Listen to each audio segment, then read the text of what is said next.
Everyone, to our sixth meeting of the Aliso Canyon Health Study. I'm David Eisenman. I am the director of the Community Engagement Core of the Aliso Canyon Health Study. I'm a professor in the School of Medicine at UCLA and in the School of Public Health, and I'm going to introduce this meeting to you. So the purpose of today's meeting is to discuss and answer questions about the residential health survey, both how we recruit people into it, as well as about the clinical assessment portion of it. All right, we're going to talk about that in depth. We're also going to talk about two preliminary analyses related to natural gas monitoring and air monitoring. And then lastly, we will also provide study updates. Now, we, of course, truly appreciate the community's interest in the clinical assessments and want to provide plenty of time and opportunity to review these assessments and answer your questions.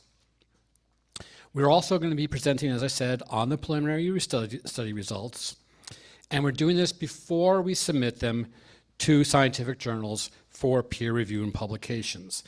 And we really want to ensure that you in the community understand the analysis that are going to be in these papers and have an opportunity to ask questions about them. Following these presentations, we will conduct a quick poll to gauge how we are doing with these presentations. And that'll be both an opportunity for you to do it online as well as pen and paper, and I'll get back to you on that, how to do that. And then lastly, we'll provide study updates. So I'm going to turn it over now to Lisa Balin, who is our facilitator for today's meeting, to review a few processes and housekeeping items. Thank you, Dr. Eisenman. My name is Lisa Balin, and as Dr. Eisenman said, I'll be the facilitator for the meeting tonight. My role here is to just guide us through the meeting, keep us on time, and try to make sure we have enough time to get as many questions asked and answered as possible. So we do have a lot of material to share tonight, and we'd like to get through each presentation in full before we get to Q&A, so we ask if you can hold your questions until we complete each presentation. There are some papers here that you received in the sign-in if you want to just jot down your question. If you're online, feel free to put your question in the Q&A, but just know that we're going to answer it once we finish the presentation. And then what we'll do is I'll probably alternate between in the room and online, and I really want to make sure everybody can ask one question before we get to multiple questions, so thanks for understanding that. We have made this meeting a little bit longer than our prior meetings. We're planning to go till 8, so hopefully that'll give us enough time, and we will try to end right around 8. For anybody who's new to this study, and it's nice to see some new faces and familiar faces, I just want to let you know there's a lot of information on the website. We've got all of our recordings from all of our prior meetings. The first one gives a nice overview, so please check that out if you get a chance. And let's see, I'm going to go to the next slide. I think I'm going to go to the next slide. Sorry, okay. So just a few notes about the online tools for anybody who's new to Zoom. To access the Q&A box, there's a Q&A icon on the bottom of your screen. If you do see that you have a question that's the same as somebody else's, please just upvote that, and we'll make sure to get to it. To raise your hand virtually, sometimes it's a little tricky. You have to click on the reactions button first, and then you'll see a raised hand icon to click the raised hand feature. The chat feature we're just using tonight for us to send you links and information. So as everybody's aware, this meeting is being recorded. I will be posted on the study website. Trying to record just our team and not any of the participants. But if you're on Zoom, just as an extra precaution, you don't want to be recorded, you can turn your camera off when you're asking a question. In addition to the recording, we'll also be posting all the slides. that you see tonight, so you can look out for that. And just a few quick meeting guidelines to make sure we continue, that all these meetings have been very comfortable and civil, and just a few guidelines here to remind us so we stay on that great path. One more note is that if anybody needs the restroom, it's down that hall. You make a right before the stairs and elevator, and then it'll be on your left. So with that, I'm going to turn it over to Dr. Michael Jarrett to introduce our first presentation.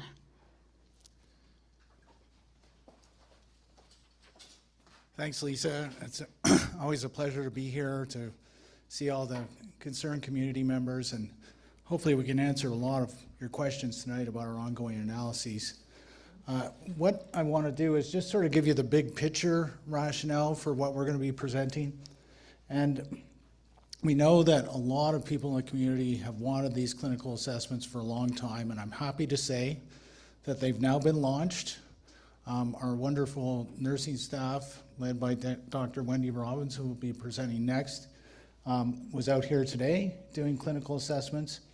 And what we're trying to do is determine whether or not people living near the communities affected by the blowout disaster and by ongoing operations of the Aliso facility are less healthy or more likely to develop new onset disease in the future than in comparison communities. And we want to assess whether those differences in health, if they do exist, can be linked to some of the exposures that are plausibly emitted from the facility. So we've done a lot of hard work developing a residential health survey, clinical assessments. These are now retrospective because the disaster is 10 years ago, but we've tried to design both the survey and the clinical assessments so that we can detect those longer term effects and also see whether or not people living here are less healthy for reasons related to ongoing operations. So I want to turn it over now to Dr. Honghu Liu, who's my co-PI in the study and has led the design of the survey instrument and is an expert in probabilistic sampling, which I've asked him not to explain tonight. Okay, thanks, Dr. Jerry. Good evening, everyone. So it's so nice to see everybody here in this room. I'm going to provide some update of the residence health survey.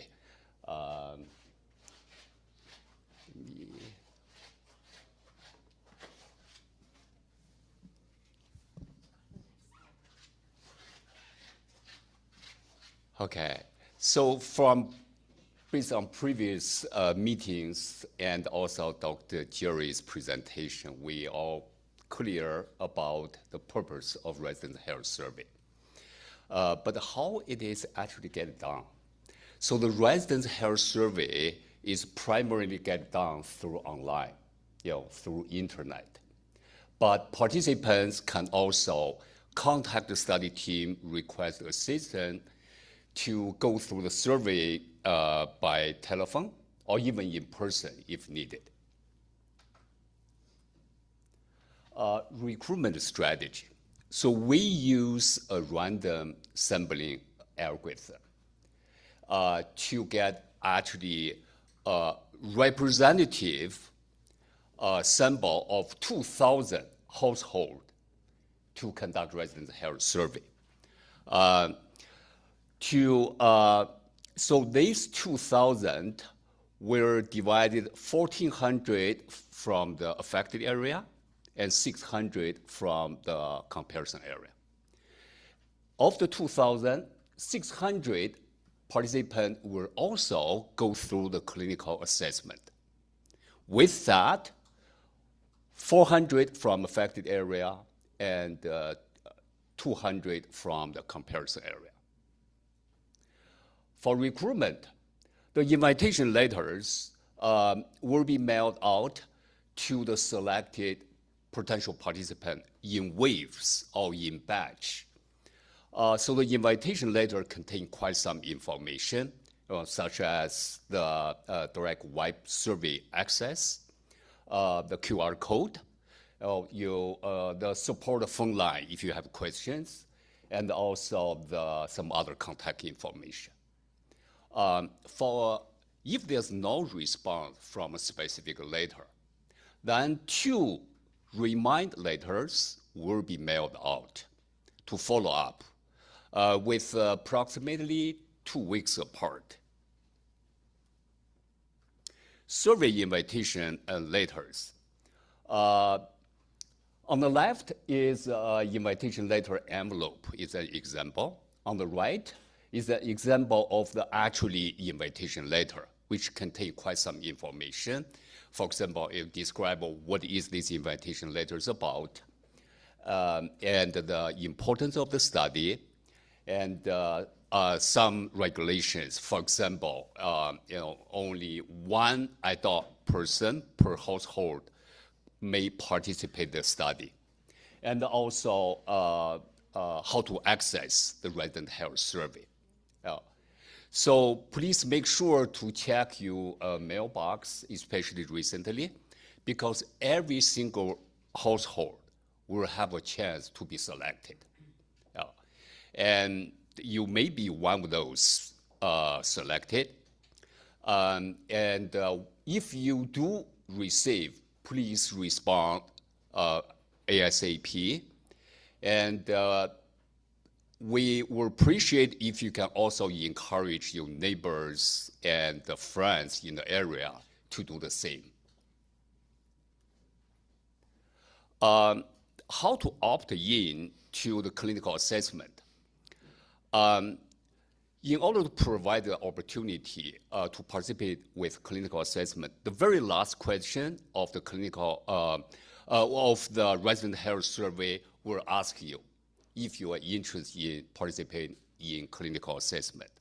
If you choose no, then your survey is done, and once you submit it. And if you choose yes, then the next page will actually show you the actual consent form for clinical assessment. And if you also interested in to talk with someone about the clinical assessment before you make a decision, and you can do so to actually indicate your interest in, and then as shown in the second question here. And if you choose this, then you will be contacted by the study team, usually within between 2 to 3 days, but for sure no more than a week, to discuss with you about the clinical assessment before you actually go through the consent form. But if you not choose this option, then the form will lead you to actually proceed, then provide you information and a signature. Recruitment updates. So as mentioned, recruitment letters are sent out in waves. Okay. So far, the first wave of more than 6,600 letters were already mailed out. And about 2 weeks ago, actually, in fact, the second wave of about 5,000 letters were mailed out yesterday as well. Many people already responded. So more responses are being received as we move forward. For example, more than 100 participants last week already actually not only signed the consent, but complete the entire resident health survey. We also observe a quite good consent rate for clinical assessment, with more than 30% of the residents' health survey participants actually were evaluated as qualified, eligible, and already signed the consent for participate in the clinical assessment. So with our planned multiple mailing, we are fully confident we will be able to get the 2,000 participants for resident health survey. Of them, 600 will also do the clinical assessment. So that's a brief update of resident health survey. And now I'm going to turn the podium to Dr. Robbins to go through some details of the clinical assessment. Thank you.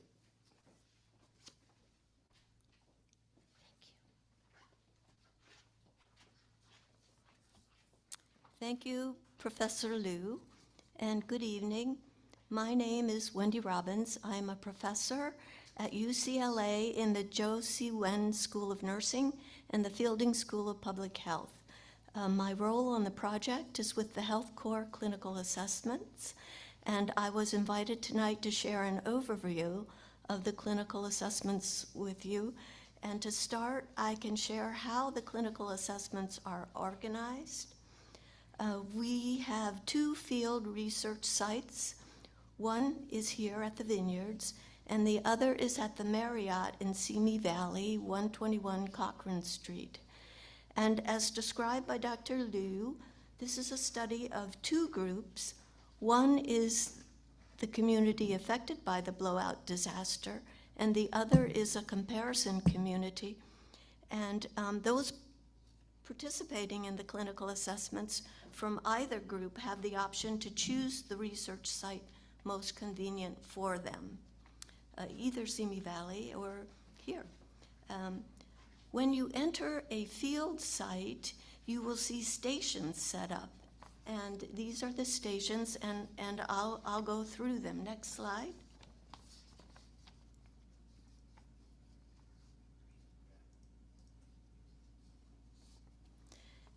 There is a station where we collect vital signs and anthropomorphic measures.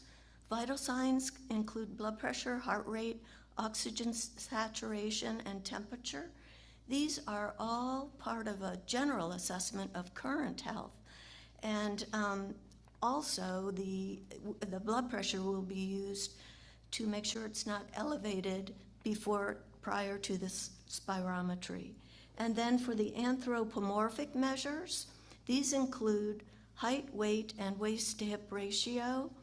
They are important to this study because body fat, body roundness, can influence certain blood test interpretations, for example, inflammatory markers, and importantly, because of the nature of certain exposures from the blowout that are fat-soluble toxins and can accumulate in stored fat in the body. Next slide.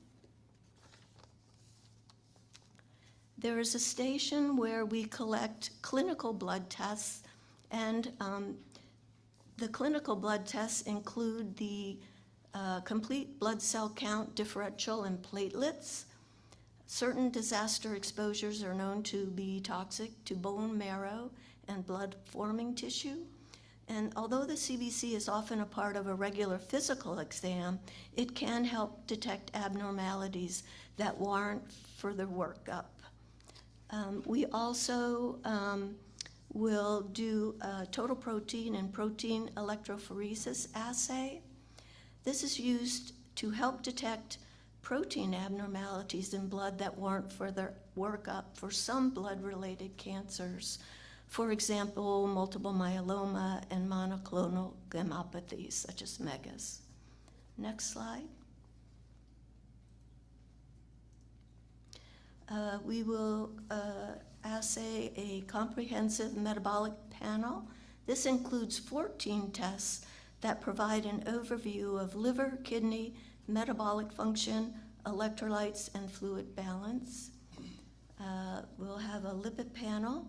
This analyzes types and amount of circulating blood fats, which can indicate risk for cardiovascular, metabolic, and liver disease. And we will, next slide. This is after the lipid panel.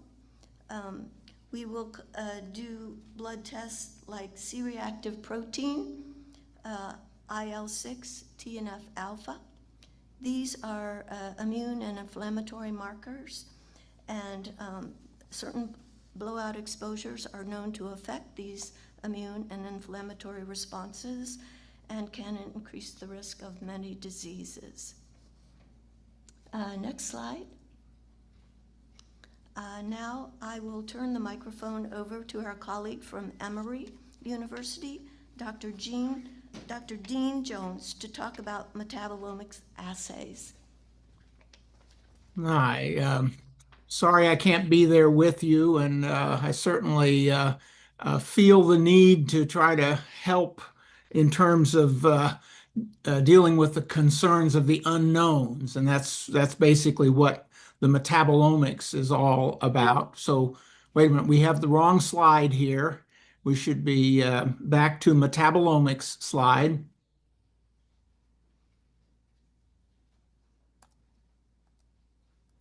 So yes, so the purpose of the metabolomics, and I'll give a little bit of an explanation of metabolomics, but the concept is we're looking in the blood chemistry, all of the different metabolites that are the small molecules in the body. We're looking to try to connect uh, some of those to the exposure. So you looking for markers of the exposure. And specifically, we're interested in ones where we can link them to the blowout itself. And then the ultimate goal is to try to help clarify and understand in terms of identifying the potential health risks from those exposures. So the next slide gives a little bit of this overview.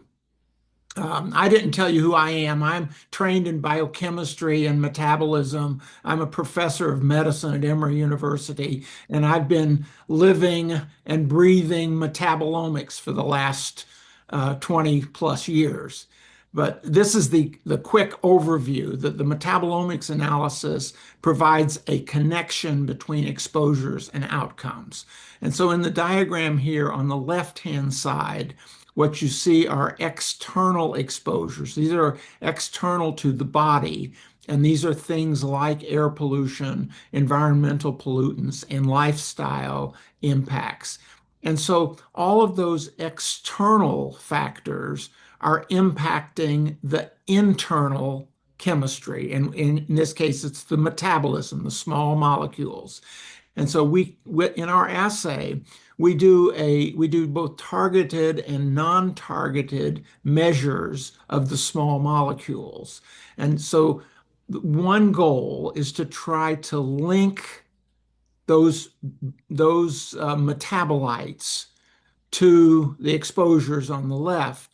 And then the other, what we know is that in many cases, these metabolic patterns can actually predict or anticipate biomarkers of risk of adverse outcomes, as well as be linked to health outcomes themselves. So just to make things as simple as possible without, I'm a biochemist, so I can quickly put you to sleep. But to try to make it just the main point is we're trying to measure things, measure the small molecules, and use those to be able to pick up the biomarkers of exposure and link those to the biomarkers of health outcomes. Fortunately, on the team, we have Kimberly Paul and Beata Ritz and others who are really experienced in being able to interpret these data and analyze the data. So we'll be doing the analyses, the metabolomics analyses, and delivering the data back to the team for the additional analyses. So I think that's it for me, so I will pass it on. So, good evening. My name is Joanne Fierro. I'm a nurse practitioner. I've experience in pulmonary disease control and urgent care. I'm also NIOSH certified in spirometry and an instructor. I've been with the Aliso Canyon study for over 2 years, and I'm excited that we're finally starting our clinical assessments. That's not our slide.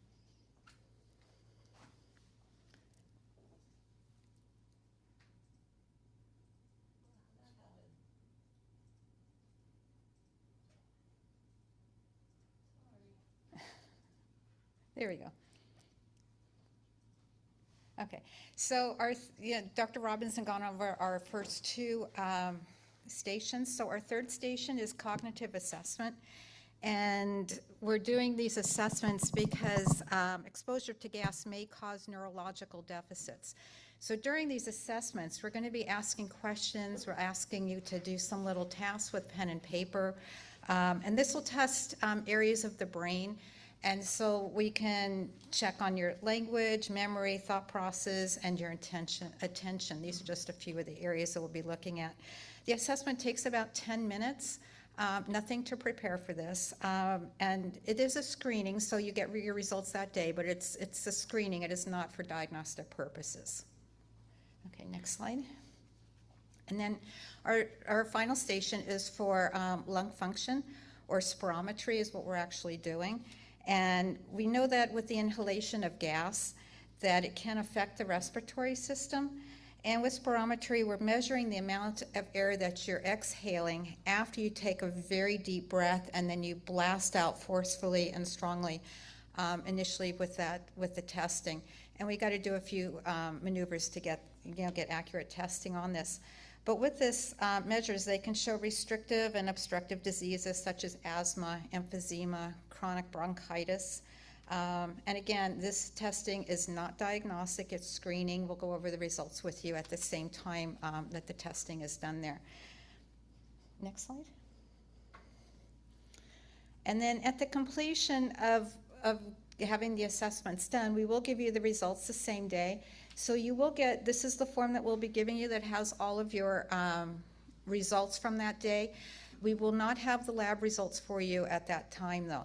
So we will be emailing those out to you confidentially. And this is, just so you're aware, that this is the AC study at midnet.ucla.edu is the email that you should be receiving it from. Okay? And so I want to thank everybody for coming, and I hope we see you at the clinical assessments. So I'm going to turn this over to Dr. Jarrett.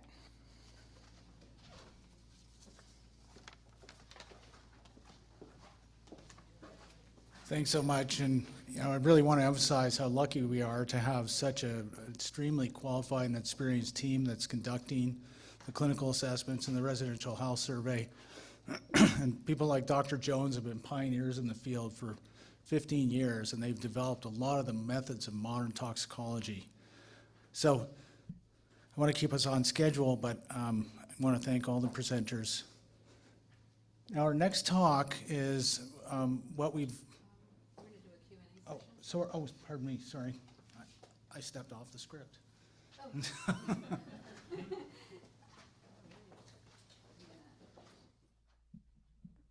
going to be a little mobile, so I'm going to use this mic. Is this working? This mic is working okay? Okay, so we're going to break now for questions and answers about the presentation that we just heard. If anybody in the room wants to ask a question or make a comment, raise your hand. I'm going to keep a queue, and I'm going to alternate between in the room and online. So let's see. Maybe I should use the podium mic because I need two hands.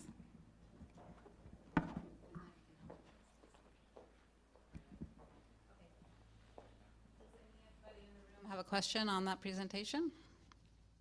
Okay, if not, let's see what we have online. Oh, sure. What's your name? Oh, sure. My name is Dakota Smith, and I'm a reporter for the LA Times. I have a question about the clinical assessment, the in-person one. I'm just curious, how can you find out if someone has a cognitive issue because of exposure with a 5-minute test? Can someone talk a little bit more about that in person, how long it's going to take, and what you can find from that short amount of time? That's what I'm curious about. Thanks for that question. Sure. Does somebody want to answer it? Here? Yes. Yes. Or should I come up there? Whatever you're more comfortable with. Okay. Camera there. Oh, you do? All right. Well, anyway, next time I won't do this. Hi, Dakota. Thank you for the question. The MOCA, as it's called, the Montreal. Oh, it's not the MOCA. What is it? Okay. Well, whatever cognitive screen we use it doesn't matter that I name it. I'm getting ahead of myself. It's something we use all the time in primary care offices to screen for cognitive impairments. And it detects early signal of it. It doesn't diagnose it. If you score in the range of a less than normal score, the patient, or in this case, the participant, would need to follow up with their doctor. So all we'll be able to say, what we will be able to say, is that people have screened for cognitive impairment, consistent with, the scores were consistent with cognitive impairment, but that has to be validated, for clinical diagnosis with their doctor. It'll need further tests.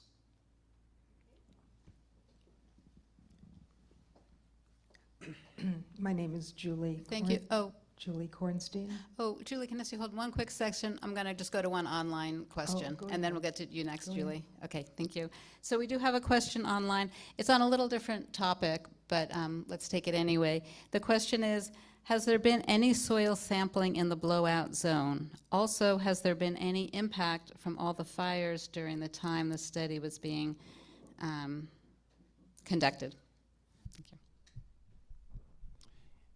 Yes, there has been sampling in the blowout area at the wellhead and at some other locations on the facility site.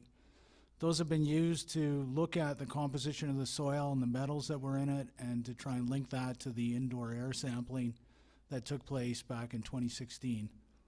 And sorry, what was the second part of the question? Just so I get. Second part of the question was, has there been any impact from all the fires during the time the study was being conducted? Yeah, so we actually were concerned about that. So we assembled satellite images from what's known as a hazard mapping system, and we assembled all the available ground data, and we did our own monitoring on the air quality during the wildfires. And really remarkably, there was very little impact from the wildfires in this area of Los Angeles. There were huge impacts in the downtown area and some areas in the Palisades, but due to prevailing wind patterns and the location of the fires, there was not a huge impact here. Thank you. Julie, Go ahead, thank next you. question. I understand that your health study will be the impact on the community since the original blowout. I've lived in the community for 50 years. I wonder what happened to all of us before the blowout, and how many of us were affected with different types of, emissions that were going on for years and years. You really are only interested in from the blowout forward. There's no way for you to, unless as you're evaluating people, to know how long they have lived in the community. I knew nothing about the gas company and the reservoir literally a few miles from my house until it happened. When I bought my house, they were there, but no one told us about it. My children were raised there, okay? So I don't mean to make your study more difficult. I'm just wondering what the impact of so many years, and I understand you're doing it forward. When you talk about the cognitive evaluation, you're going to have to also keep in mind that there are elderly people living in the community that may have cognitive impairment, not from the blowout, just because they're elderly. So I don't mean to make a joke of it, but I'm just wondering how the evaluation will be done. Thanks for your Thank you. questions. Does somebody want to address those questions? Yeah, I can take the first part of it, and we are concerned about those ongoing emissions, and so we've got a chemical transport model that Dr. Kleeman from UC Davis has calibrated for us, and it covers the years from 2012 to 2019. So we have a before, during, and after blowout period where we can characterize those exposures. And we're also looking at metabolomic profiles from blood spots that were taken from babies born in the affected area before, during, and after. And I'm happy to report, I'll mention this again later, but we just met with the leadership of the Biobank for California, and they're fully on board on processing our request for those blood spots. We also have looked at premature and low birth weights before, during, and after, emergency room visits, and we have ongoing analyses for the California Health Interview Survey.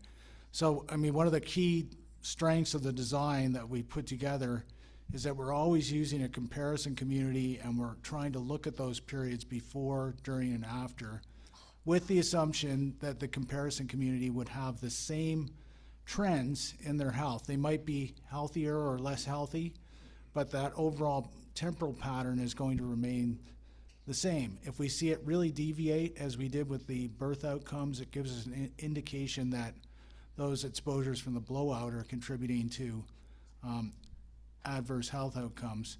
But you're right to point out that there is considerable uncertainty in what happened before. We've assembled all the information we can from the documents that the gas company has supplied us with and from publicly available documents, but there are going to be uncertainties about those longer-term exposures. Thank you. We're going to take, we have one question online, and then I understand we have a question here, and then a question there, and a question there. Okay. So the question is, would you please explain the clinical methodology to understand the exposure, especially around BTEX exposure, both acute and chronic? Also, how will inflammation be accessed and described by Dr. Nordella in his meeting with the community a couple of weeks ago? And this person joined a little late, so apologizing if might have been redundant in the presentation. Did you want to talk about inflammation? So we will, yes, we may have gone over some of this. The blood tests that will be done include several types of blood tests that can help uncover this question. So a complete blood count includes hemoglobin, white cells, platelets, all of which can be, if they're abnormal, markers of effects of these toxins on the bone marrow, or other markers of malignancy. Also, there'll be some particular markers of inflammation that were discussed, interleukins, TNF alpha, I'm blanking on the third one. What was, C-reactive protein, thank you. So these will also be available to us to look at. I'm not an expert on the metabolomics, but I imagine maybe that could be also roped into this. Yeah, definitely, especially looking at patterns in the data. So it's definitely designed to detect those prognostic indicators or early indicators of disease formation. Yeah, and I'll also throw in that in the complete metabolic panel, looking at liver, you're essentially a lot of those times looking at liver inflammation. And metabolics, part of metabolics is actually an inflammatory process. So I think we're getting at this issue of inflammation from a lot of different directions. Thank you. We'll take our next question from the room. Hi, thank you. My name is Jake Levine. First, I just want to say thank you. Oh, I'm sorry. I just want to say thank you to the UCLA team. I'm from Pacific Palisades. We lost my childhood home there, and I got to know Dr. Jarrett and some of the team with the terrific work that you all are doing. Dr. Mohanty as well on soil testing and air testing.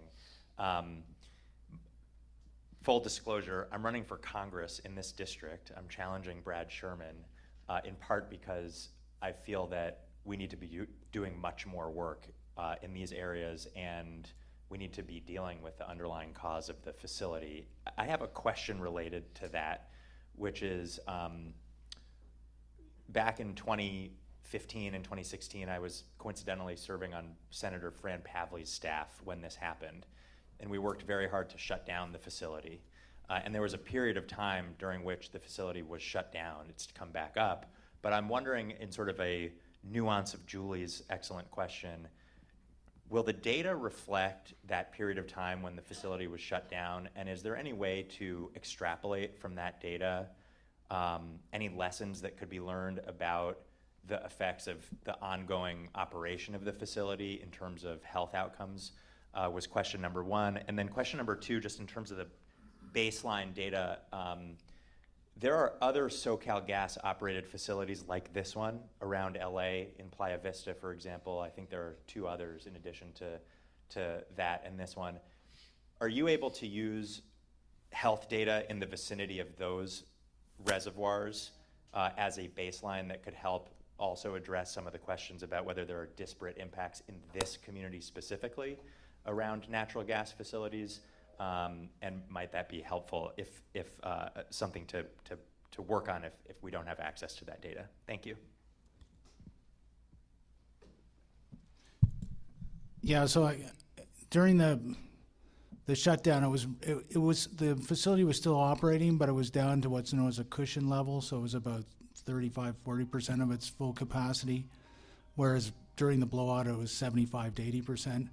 So it has not stopped operating, but we do have emissions data from the gas company and from the state, and that feeds into our chemical transport model. So we can look at those levels of benzene, toluene, xylene, ethylbenzene, particulate matter that may have been emitted and potentially reduced during that period.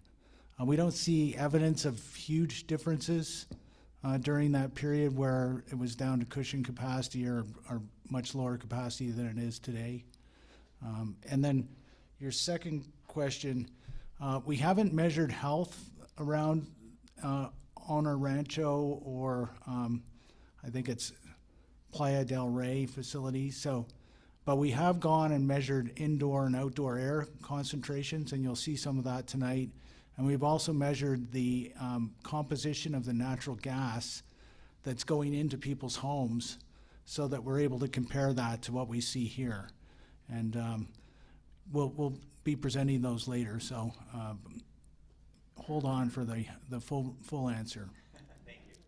Thanks so much. We are running a little bit over, so I understand there's 2 more questions in the room. We're going to take 1 more online, and then we're going to hold it at that for the next. So the online question is, what is the timing on getting the newborn blood from heel pricks, and what's a reasonable turnaround time? Yeah, I think that we're expecting to get it's a very large request that we're making to the biobank for 2,600 blood spots. And because it's so large and that, their staff is limited, they're going to give us 600 at a time. So we'll be, getting that over a period of probably 6 months, and we expect to get our first blood samples delivered in February. We've met with them, we've worked out all the protocols, we've consulted with Dr. Jones to make sure he's going to have enough of a sample. As far as I know, we're getting really good access that is only being afforded to one other group at this time, because there's new legislation in place to protect the blood spots and to preserve them for many different reasons. And the biobank is adjusting to all of that and recalibrating its staff and its expertise. But we do expect to get them early in the new year for the first 600. Thank you. I think we've got Glenn and then Patty. Glenn Bailey. Could you, so I understand that the similar community control is Simi Valley.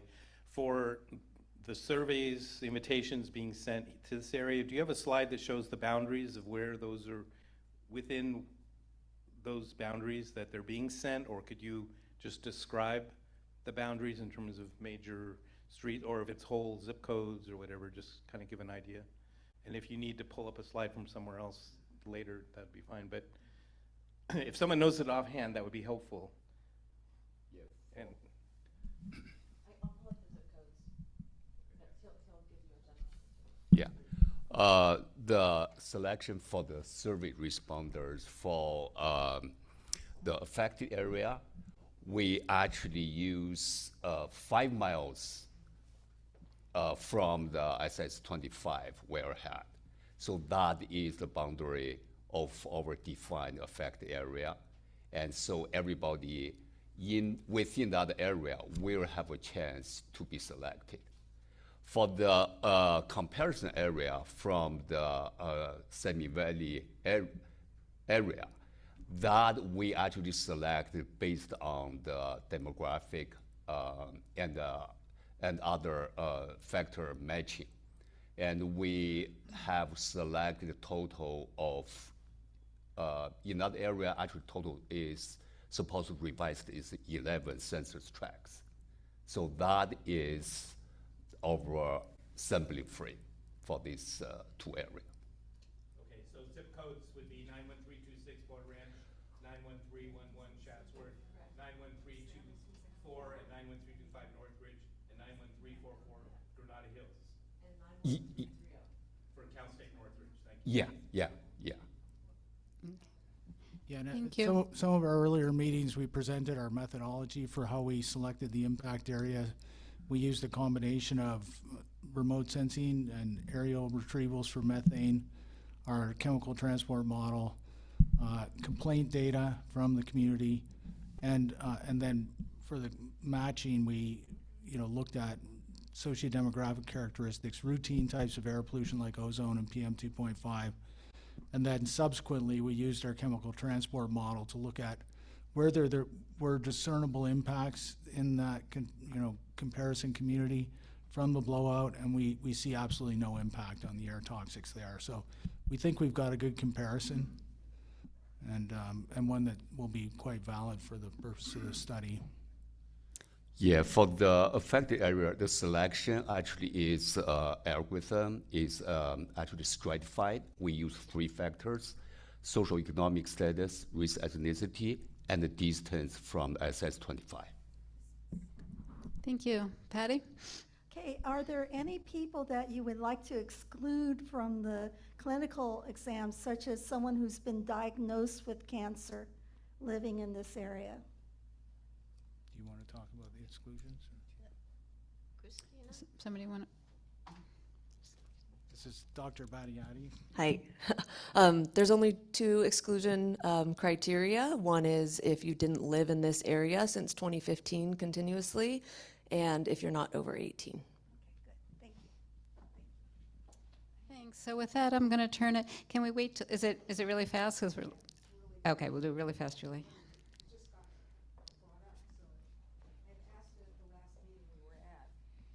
Being that you're using Simi Valley as the controlled group, do you take in consideration the Santa Susana Field Lab with all of the issues with radiation, cleanup, dust? Are you all aware of that, what's going on right now, and has been going on for how many years now, 50 years?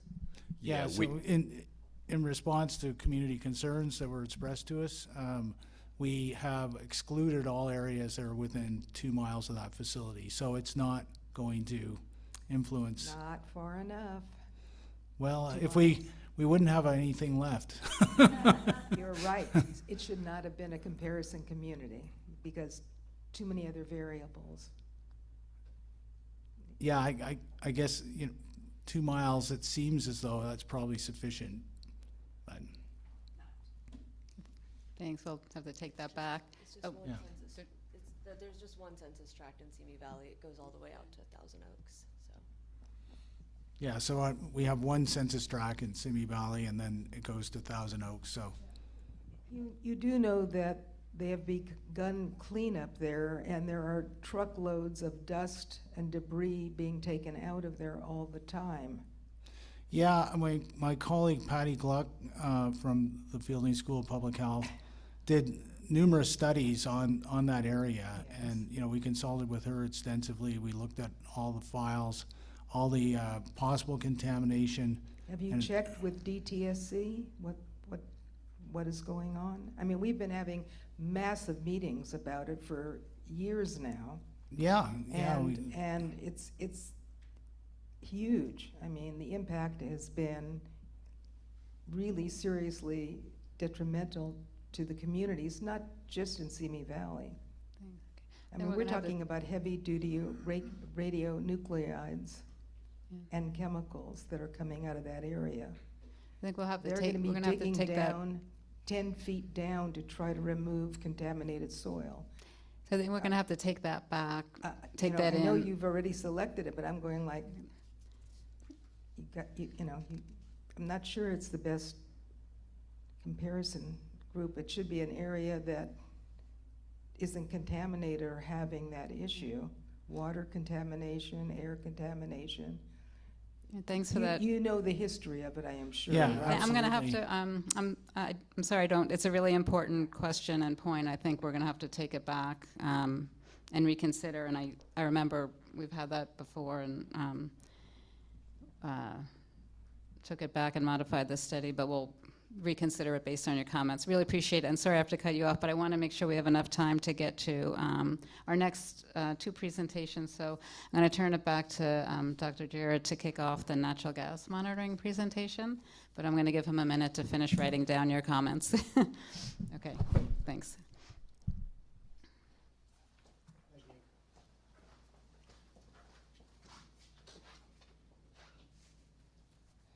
So one of the things we wanted to do, and this is emanating from the lack of requirements, legal requirements on the gas company to report on the composition of their gas.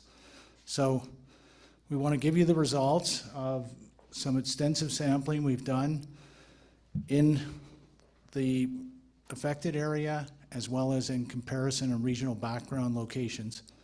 And we want to understand the composition of the gas that's going into people's homes in the affected community and in the comparison areas so that we can inform our exposure models. And we also have conducted what's known as contam modeling. So this is a simulation model where we can say, if this is the composition of the gas and it was leaking at a certain known rate, and this is the ventilation practice of the person living in, whether they open their windows or not very frequently, we can simulate whether or not they could have been exposed to high levels of benzene and other air toxics inside the home. So this is both trying to understand, for the purpose of our exposure models, the composition of the gas, but also to understand whether or not, if there is benzene present, it's high enough to present a risk that we should be concerned about for the health study. And we have Dr. Eric LaBelle who's joining us. He was supposed to be here in person. He's actively he's in the field now, and he's had some delays to continue sampling. So I'll turn it over to Dr. LaBelle now. Thank you, Dr. Jarrett. And as Dr. Jarrett said, sorry I'm not able to make it today, or we're actually doing another field campaign sampling hydrogen in Hawaii right now, and we're using a new analyzer, and it's had some delays with that. So I am currently in Hawaii right now to give you this presentation. As Dr. Jarrett said, I'm a senior scientist at PSC Healthy Energy, and I'm going to tell you a bit today about our results from the natural gas composition study that some of you participated in, both in the room and on Zoom.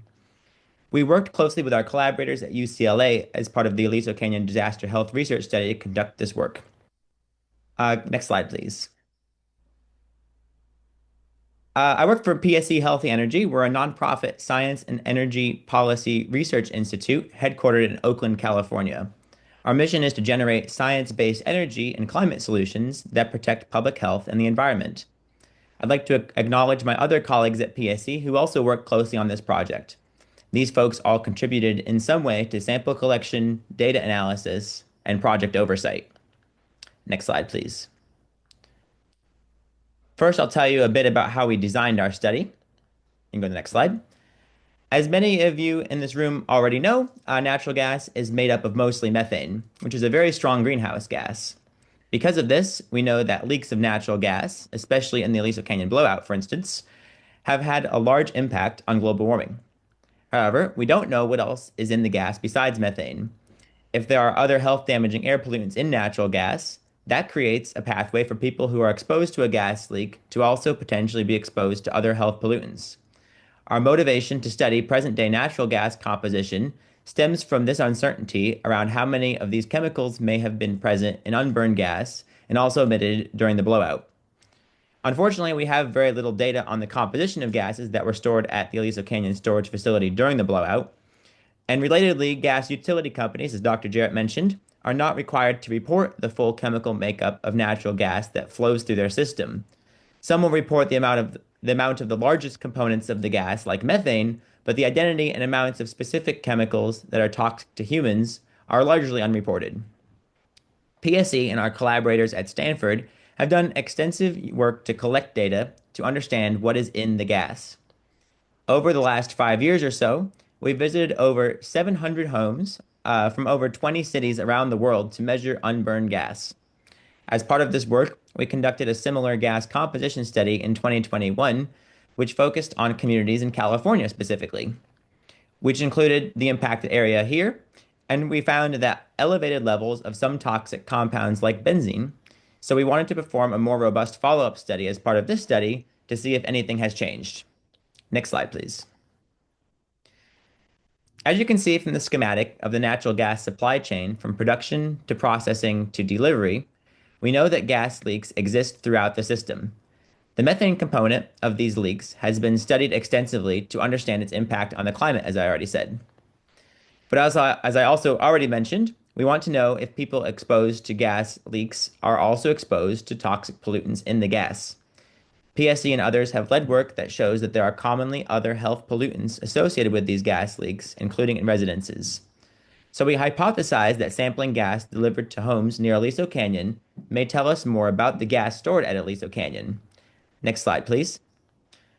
Notably, underground gas storage systems are intentionally located near populated areas to quickly support and increases in energy demand, as you can see in the red circle. This means that both gas storage systems and residential users are part of the delivery stage of the natural gas supply chain. This physical proximity suggests that gas sampled from residential users may tell us something about the gas stored at Aliso Canyon, and whether ongoing leaks today is something we should be concerned about. Next slide, please. So this study has 3 primary goals. We are presenting the first 2 today during this presentation of our preliminary results.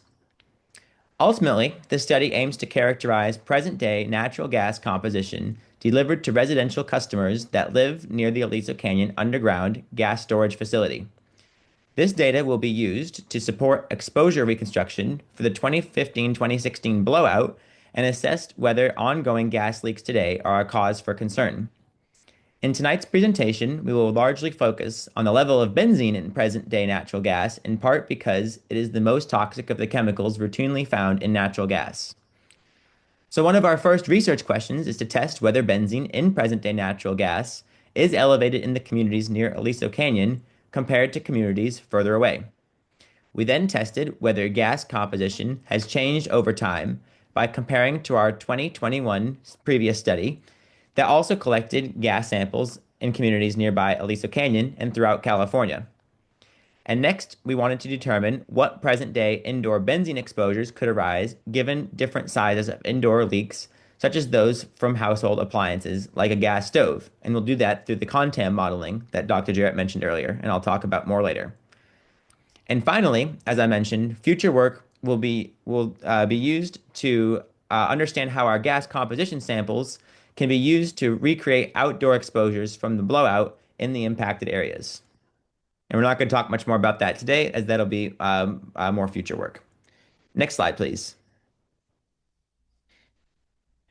As I mentioned, this study would not have been possible without willing participants and who graciously allowed our team to sample gas at their homes over the course of the year. I'd like to reiterate my thanks to all the participants who are for your participation in this study, and particularly those who are at this meeting today. The study design entailed sampling natural gas in 3 distinct areas. First is the impacted community, which is the 5-mile radius outside of the facility, comparison communities, and regional backgrounds.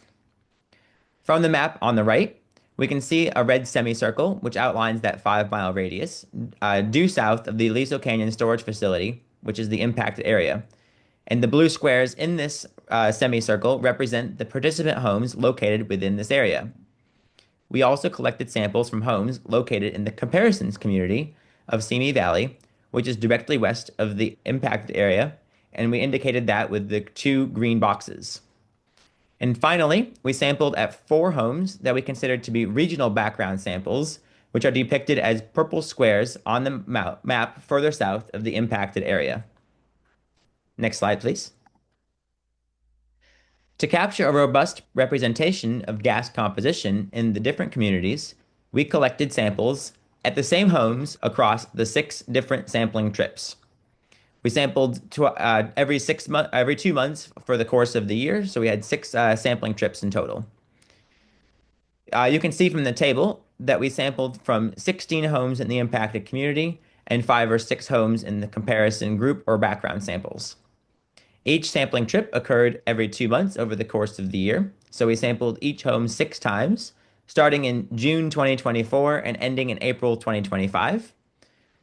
We only lost 4 of the possible 132 samples, which is great in terms of sample retention. So we had a final data set of 95 samples in the impacted communities, 33 samples in the comparison group, for a total of 128 samples. Next slide, please. I want to stress the importance of what these samples represent and how we collected them. Just to reiterate, these are not outdoor air samples or indoor ambient samples. You'll hear more about the indoor and outdoor monitoring project from Dr. Zhu in the next presentation. The samples we collected here are 100% pure natural gas before it gets burned. These are samples of gas delivered to homes through the underground pipes, as you can see in the picture here. As you can also see, each participating homeowner agreed to have a small impermanent piece of piping installed near their gas meter for the duration of the study, which you can see in the red circle in the picture. This piping had a special valve attached to the end where we were able to collect the sample of unburned gas every other month. Next, please. The new picture on the right shows how we collected each sample by connecting an empty stainless steel canister to the special gas valve using Teflon tubing. The sample of gas in the canister was then sent to a nearby third-party certified laboratory to perform the chemical analyses we requested. Next, please. Now I'll talk about the results and keep going. Gas samples were analyzed for over 50 different chemical compounds. Our primary analysis was the toxic chemicals, but we also measured chemicals that would help us determine that we actually collected natural gas in outside ambient air. And so those are the chemicals like methane and nitrogen and oxygen. In this presentation, we'll focus going forward on the chemicals that we found that are both toxic and prevalent. Of these, the most toxic of the chemicals we detected in the natural gas is benzene. Benzene is a group 1 carcinogen that can cause leukemia and other blood diseases at high doses. Because benzene can cause cancer in humans, the World Health Organization has deemed that there is no safe level for benzene in humans. Next, please. We also screened for other less toxic compounds, which we found to be highly prevalent in the gas. And some of these include toluene, ethylbenzene, and xylenes, which round out the BTEX compounds, and hexane as well. At high doses, these other chemicals can cause certain health impacts like dizziness, nausea, and headaches. Next, please. So now let's take a look at some of the chemicals we observed in the gas samples that we collected. Here we are showing 6 different chemicals that we observed in almost all of the gas samples that we collected, all of those 128 samples. Each pollutant panel contains all samples collected, as indicated by the individual small dots. The blue dots represent samples collected in the impacted community, and the gray dots represent samples collected in the comparison group or background. Each grouping of dots also includes a black dotted line, which represents the average of all the samples in that group. The first pattern you may notice when looking at this is that the blue dots and averages tend to be higher for the impacted communities compared to the gray dots for the comparison and background samples.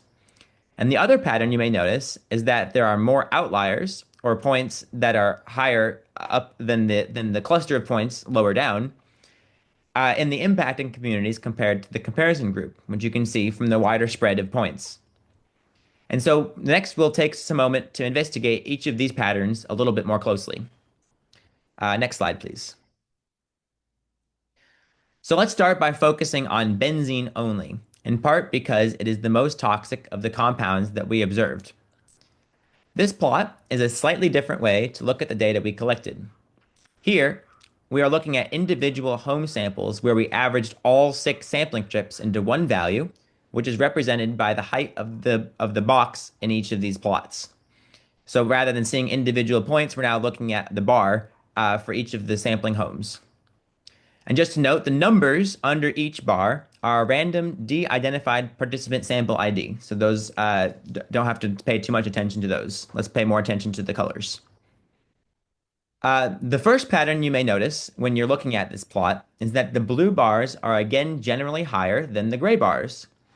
This indicates that benzene levels in gas delivered to homes in the impacted communities, which are the blue bars, is slightly higher compared to the comparison groups, which are the gray bars.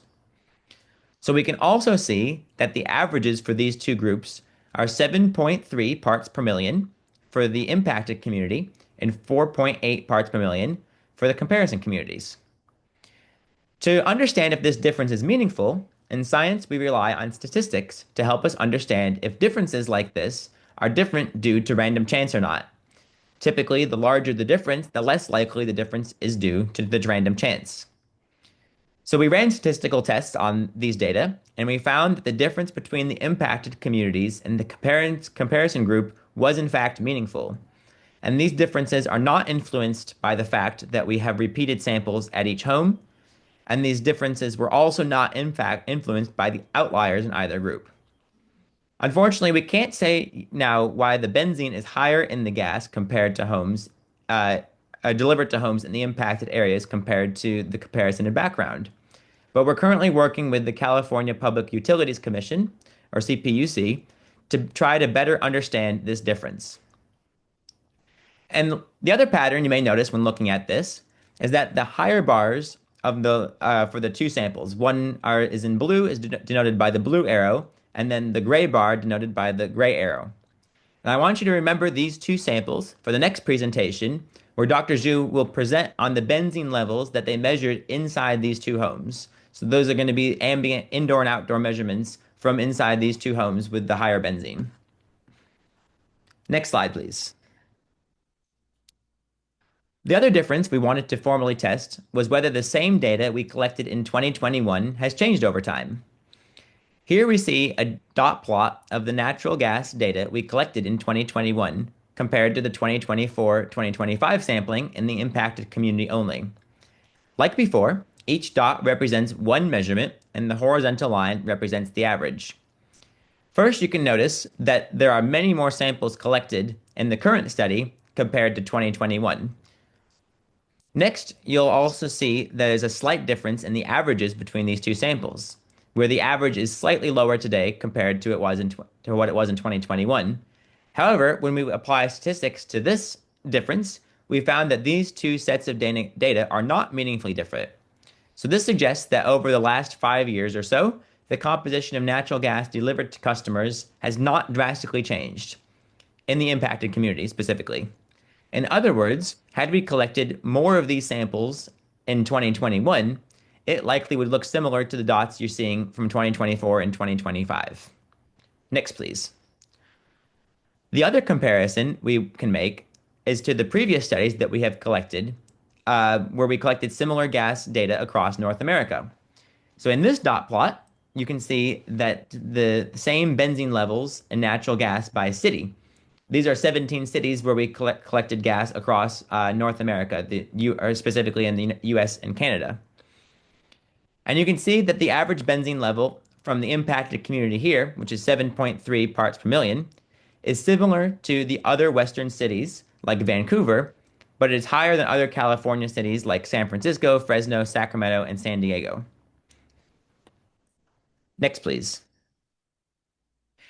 As I mentioned before, we know that these small gas leaks exist throughout the natural gas system, including with appliances like this gas stove. So now that we have learned about how much benzene is in the natural gas itself, let's now take a moment to model an indoor gas stove leak to see how much benzene this creates in a typical kitchen. Next, please. To estimate how much benzene is leaked indoors, we need a few pieces of data, including the benzene data we just reviewed, and typical gas stove leak rates that have been measured previously in California. It's important to note that this model uses gas stove leak rates while the stove is not in use, while the stove is off. Therefore, this model, we're not including any leakage from while the stove or oven is on or in use. Next, please.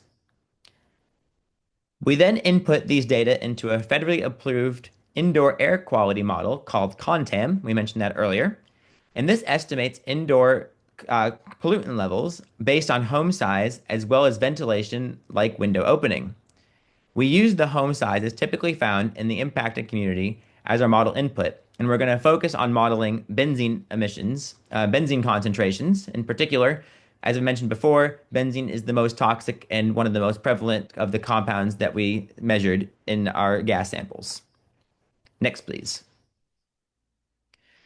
So the results of this gas leak modeling can be seen in this plot. So here the yellow and blue bars represent the estimated benzene exposures for 2 different leak sizes and 3 different sized homes. The yellow bars represent a median-sized gas stove leak, or a rather average one, a middle one, and the blue bars represent a large gas stove leak. Importantly, all the different model predictions result in benzene levels well below the state-approved benzene threshold of 1 part per billion, which is shown by the horizontal blue dashed line. For the median-sized leak, we can see that the estimated benzene exposure is barely even visible in this plot.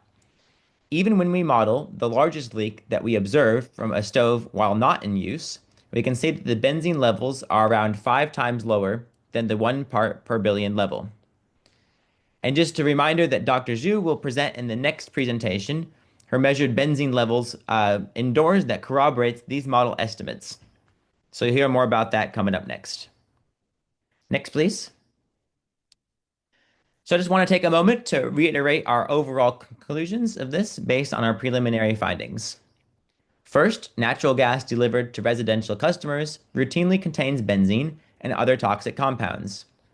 We found that these compounds are higher in natural gas delivered to the impacted communities versus the comparison and regional background locations. Unfortunately, we don't have any good reasons at this time as to why this is the case.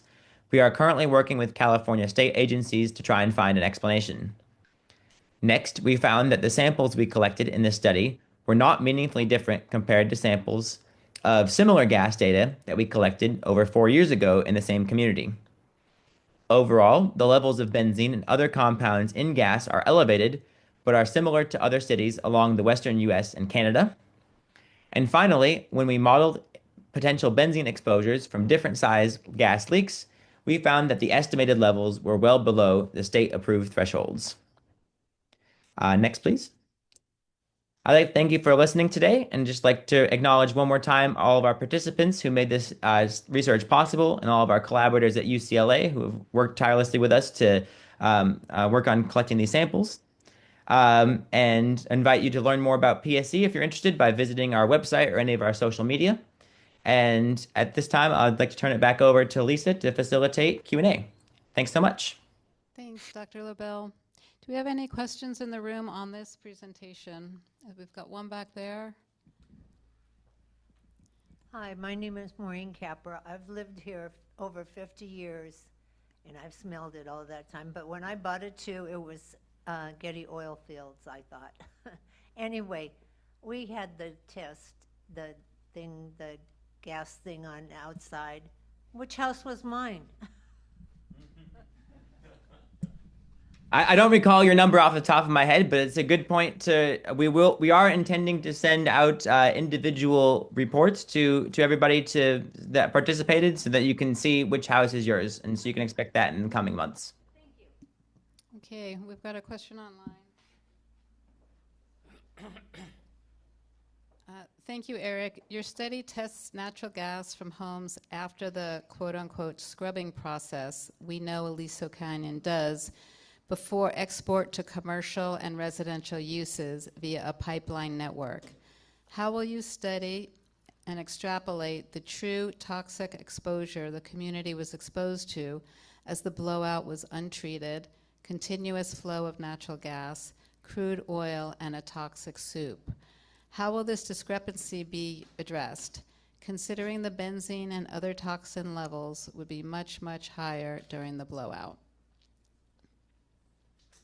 That's a great question. I'll start by saying that the data we are collecting now about the gas composition is unfortunately it's the best data that we're going to be able to find in order to understand what the benzene ratios were in the storage facility during that blowout.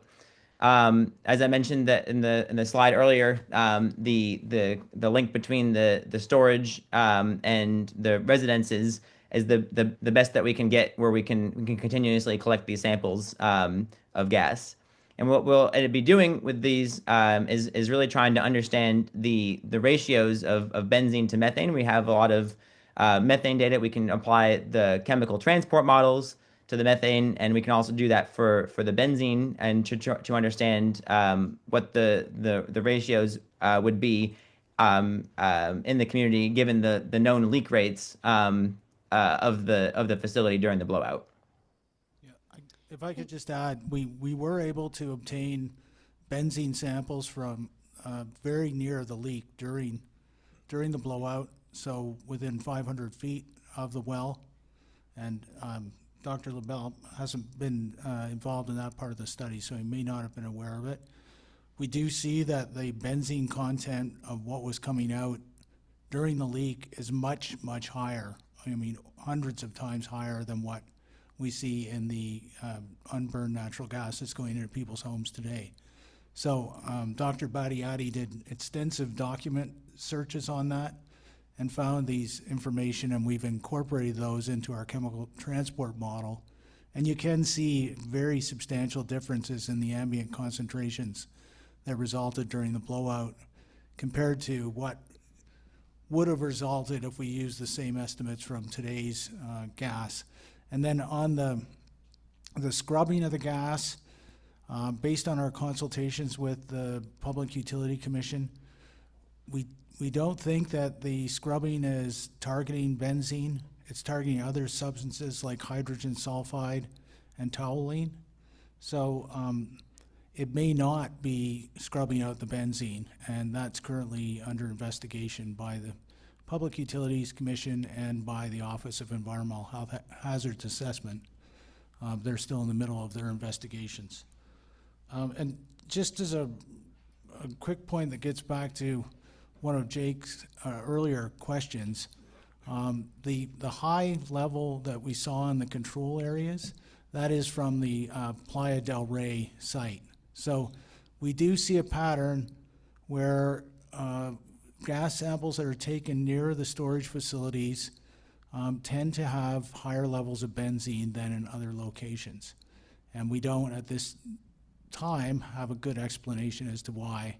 And the Public Utilities Commission says they don't understand why that would be happening either. So it's something we really want to investigate further, and it may be pointing to a need for more extensive modeling and monitoring near these facilities.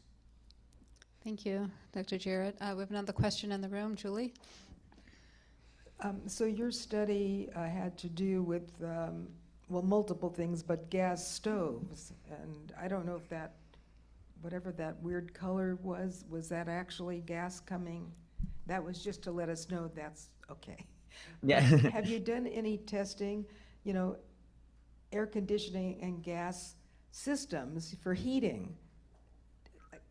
When I turn my heater on in my house, am I being exposed to benzene? Also, gas water heaters in the garage. Is there a higher rate of benzene there? I mean, this is all important information, and I hadn't really thought about it till just now.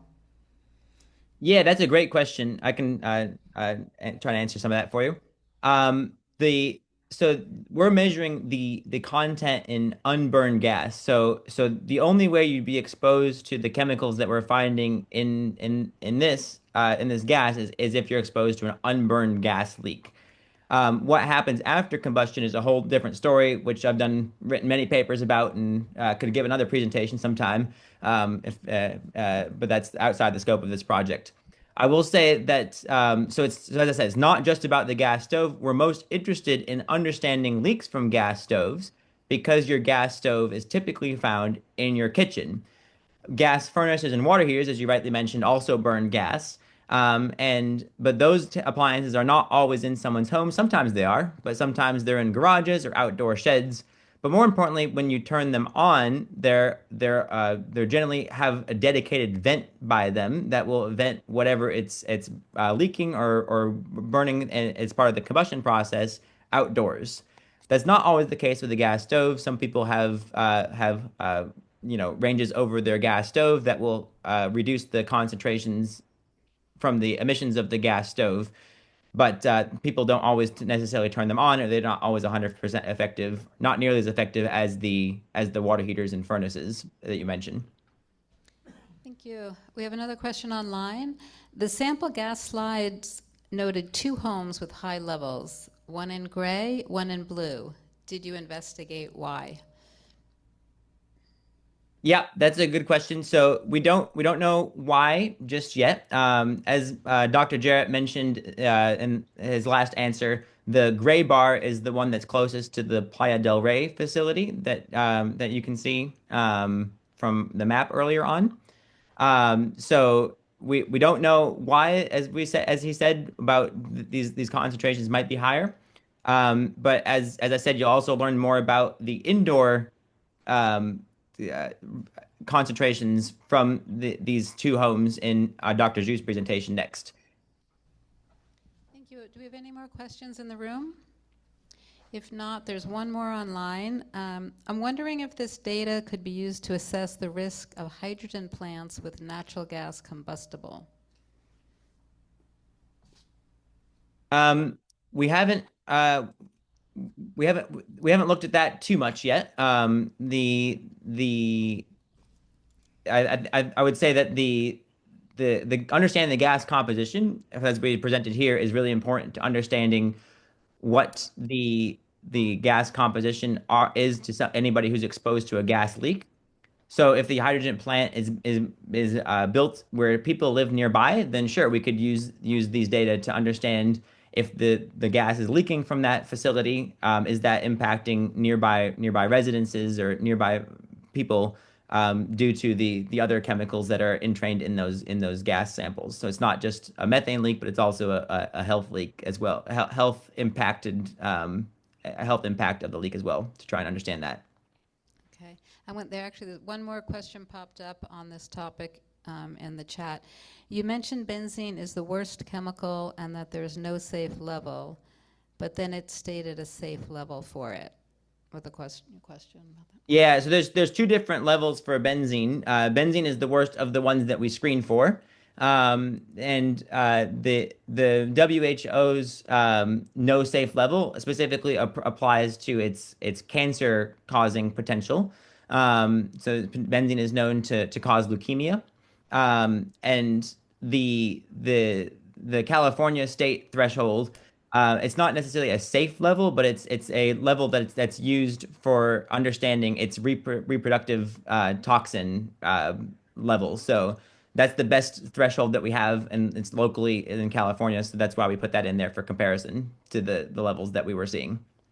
Thank you, Dr. LaBelle. And I can say that it's fairly common that government standards are not going to take the levels down to 0. And so we often see this trade-off where there are going to be levels where we know there could be excess risk associated with it, but it's been deemed after extensive study and consultation to be an acceptable risk by the government agencies. Thank you. I just see one more person maybe wanted to ask something in the room. Do we have a mic?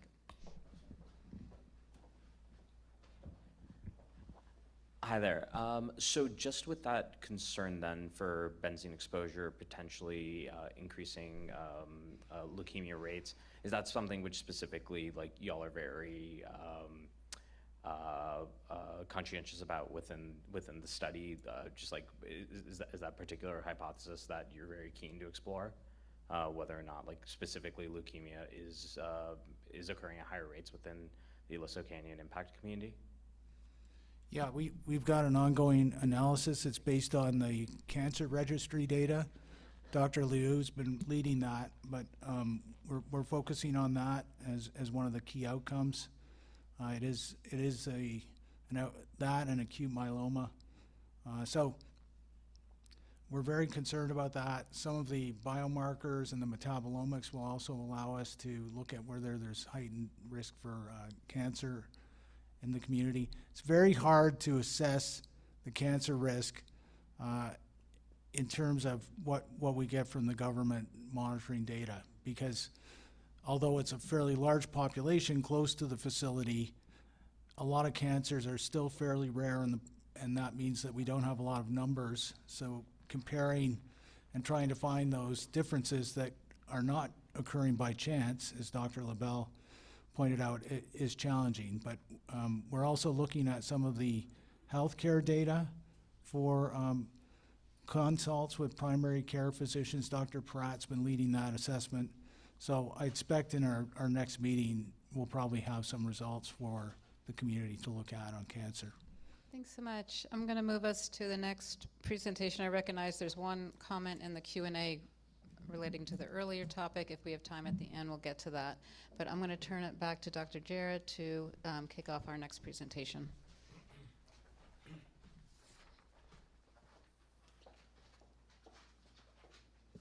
So we're going to look at results. So that was what was in the natural gas, but we also wanted to see whether or not ongoing emissions from the facility could have affected the air quality in the areas that were impacted by the blowout and by the ongoing facility operations compared to other areas. And we want to also look at whether any of those levels are approaching or above health protective standards. So Dr. Yifeng Zhu is going to join us online. She had to teach this evening, so she's coming basically right from her class and was unable to come here in person. And then we have Dr. Yan Yao at the back of the room, who has led the field sampling. You can see her waving. So she's really done a tremendous job to go out. And we have indoor and outdoor measurements in each of these homes. So without further ado, I'll turn it over to Dr. Zhu.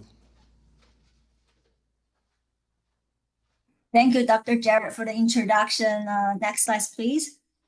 Good evening, everyone, and thank you for the opportunity to share some of our findings from the indoor-outdoor air sampling conducted in the past year as part of this Aliso Canyon disaster health research study. My name is Yifeng Zhu. I'm a professor of environmental health sciences at UCLA's Fielding School of Public Health. As Dr. Jerry mentioned, I teach late afternoon today, so very sorry that I couldn't be there with you in person, but I'm very glad that I can connect with you virtually and share some of our results. Before we start, I just like to acknowledge all my colleagues and students, especially Dr. Yao, listed here, who have done all the tremendous work lead to the results that I'm able to share with you tonight.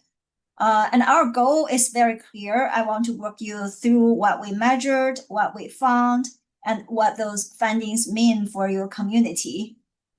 The main takeaway from our study is actually pretty straightforward. We found no evidence of a particularly higher risk for air toxics in the impacted community compared to other parts of Los Angeles in our assessment. I'll walk you through how we reached these conclusions step by step. Next slide, please. So our study focused on understanding if there are any specific air quality issues still going on in the impacted community. To answer this question, we recruited 40 homes using the flyer shown on this slide and measured a couple of air pollutants, including fine particulate matter, PM 2.5, some air toxics, such as benzene and lead, both indoors and outdoors during 2 different sampling periods. Just some background information, PM 2.5 refers to tiny airborne particles that are smaller than 2.5 micrometer in size. And you can think them as about 30 times thinner than a human hair. Those particles, because they're small size, they can penetrate deep into our lungs and even get into the blood system. And we then compare our measurements with health-based guidelines that Dr. LaBelle just discussed with you from both US EPA and state agencies. So the reason to do this comparison is to determine whether those measured concentrations still pose any potential public health concerns for the community. And we also compare our results with available data reported previously by the South Coast Air Quality Management District throughout the LA metropolitan area.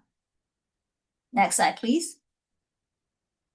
So we conducted those measurements across 3 types of areas similar to Dr. LaBelle just mentioned, as shown in this map. The impacted communities show as blue symbols, which are within about 5 miles south of the Aliso Canyon gas facility. The comparison communities, green symbols on this map, located in Simi Valley, where no expected influence from the facility exists. And we also included some regional background size across the Los Angeles area, shown here as the purple symbols. Those sites represent typical urban air condition in LA. And just a quick note, 2 of those sites are actually located near other gas fields, as shown as those pink areas on this map. And some of our sampling sites, although not all of them, overlap with the location that Dr. LaBelle just presented, where PSE staff sampled for natural gas. I'll show those data in a few slides.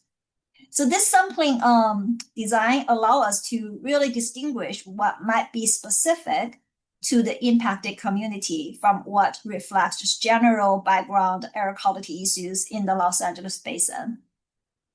Next slide, please. At each site, we conducted 2 rounds of sampling collection with 2 weeks of sampling for each round. Round 1 took place between February and June 2024, and round 2 between October 2024 and May 2025.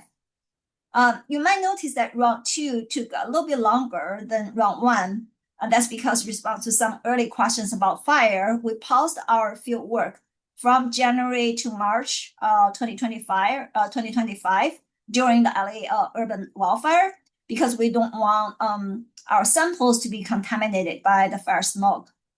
But as Dr. Jerry pointed out earlier, looking at the satellite data and wind patterns, this community actually ended up being one of the least affected areas during the LA fires. So this 2-phase measurement approach also allows us to capture any potential seasonal variations, which I also present some data to show there's actually very little seasonal variations that we observe.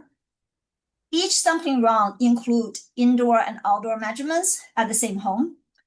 Here are just some photos showing our setup inside and outside participants' home. Again, we're very grateful to all the participants who generously welcomed our team into their homes and made this study possible. Next slide, please.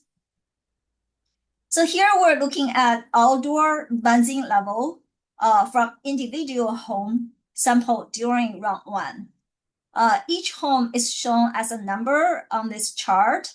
Benzene level are reported in parts per billion, or ppb for short, similar to Dr. LaBelle just presented. You can think of ppb as 1 drop of ink into a backyard swimming pool. That's about how small a concentration we're talking about. The blue bars here represent home in the impacted communities. Green bars show comparison community in Simi Valley, and open bars indicate regional background size. And the line across the graph marks the California state house-based standard, which is 1 ppb or less. As you can see, all measured benzene levels were below the state reference level. That's good news. But as Eric mentioned earlier, because benzene is a known human carcinogen, there's technically no completely safe level of exposure. And that said, our data did not show any elevated benzene levels or signs of higher exposure in the impacted communities compared to others. Next slide, please. Here we're comparing outdoor benzene levels at each sampling home between the 2 sampling periods. Again, our measurements were below the state health-based level. Round 2 data were slightly lower than round 1 for some homes, but not always. This is because the 2 rounds were conducted in different seasons, and pollutant levels, especially benzene, could vary with temperature and weight patterns. But again, the differences is small between the 2 rounds, and there's no significant difference between the 2 rounds or between the impacted communities and other areas we sampled. Next slide, please.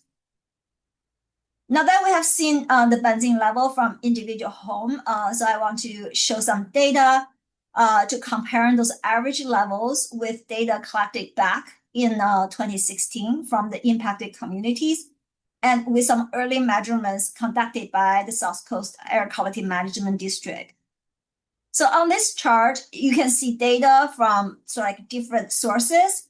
We're showing the measurements from the impacted community back in 2016, the first bar, and then the South Coast data from 2018 to 2019, the second bar.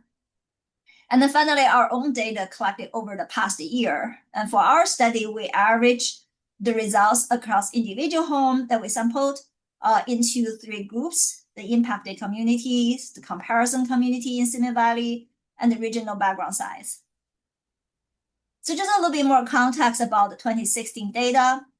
So those data were actually collected by the Los Angeles County Department of Public Health in collaboration with a consulting firm.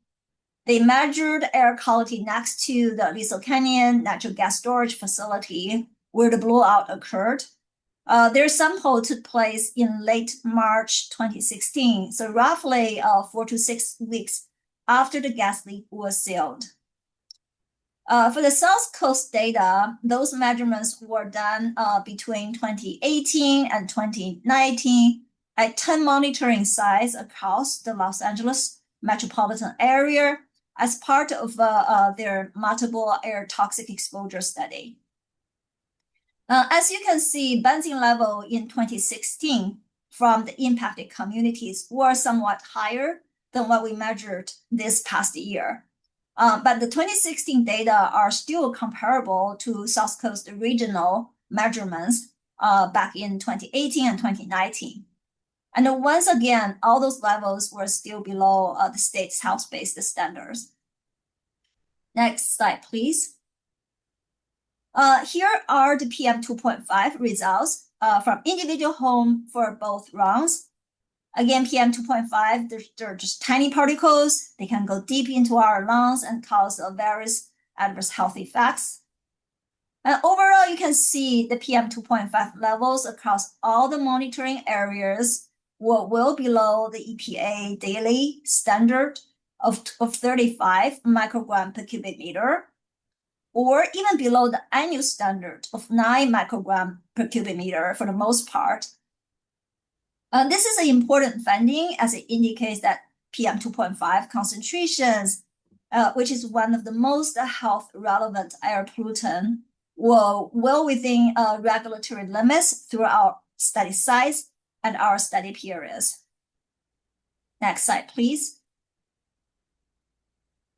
So lead concentration is showing how, in this slide. Again, the lead levels were also low, well below the EPA ambient air quality standards of 150 nanogram per cubic meter. This finding also aligns with the broader regional monitoring data and suggests no evidence of unusual lead exposure related to the impacted community during our sampling periods. The same is true for other 20 plus metals that we also analyzed based on our PM filter samples, but we're just, for the sake of time, we didn't show every single metal data here tonight. Next slide, please.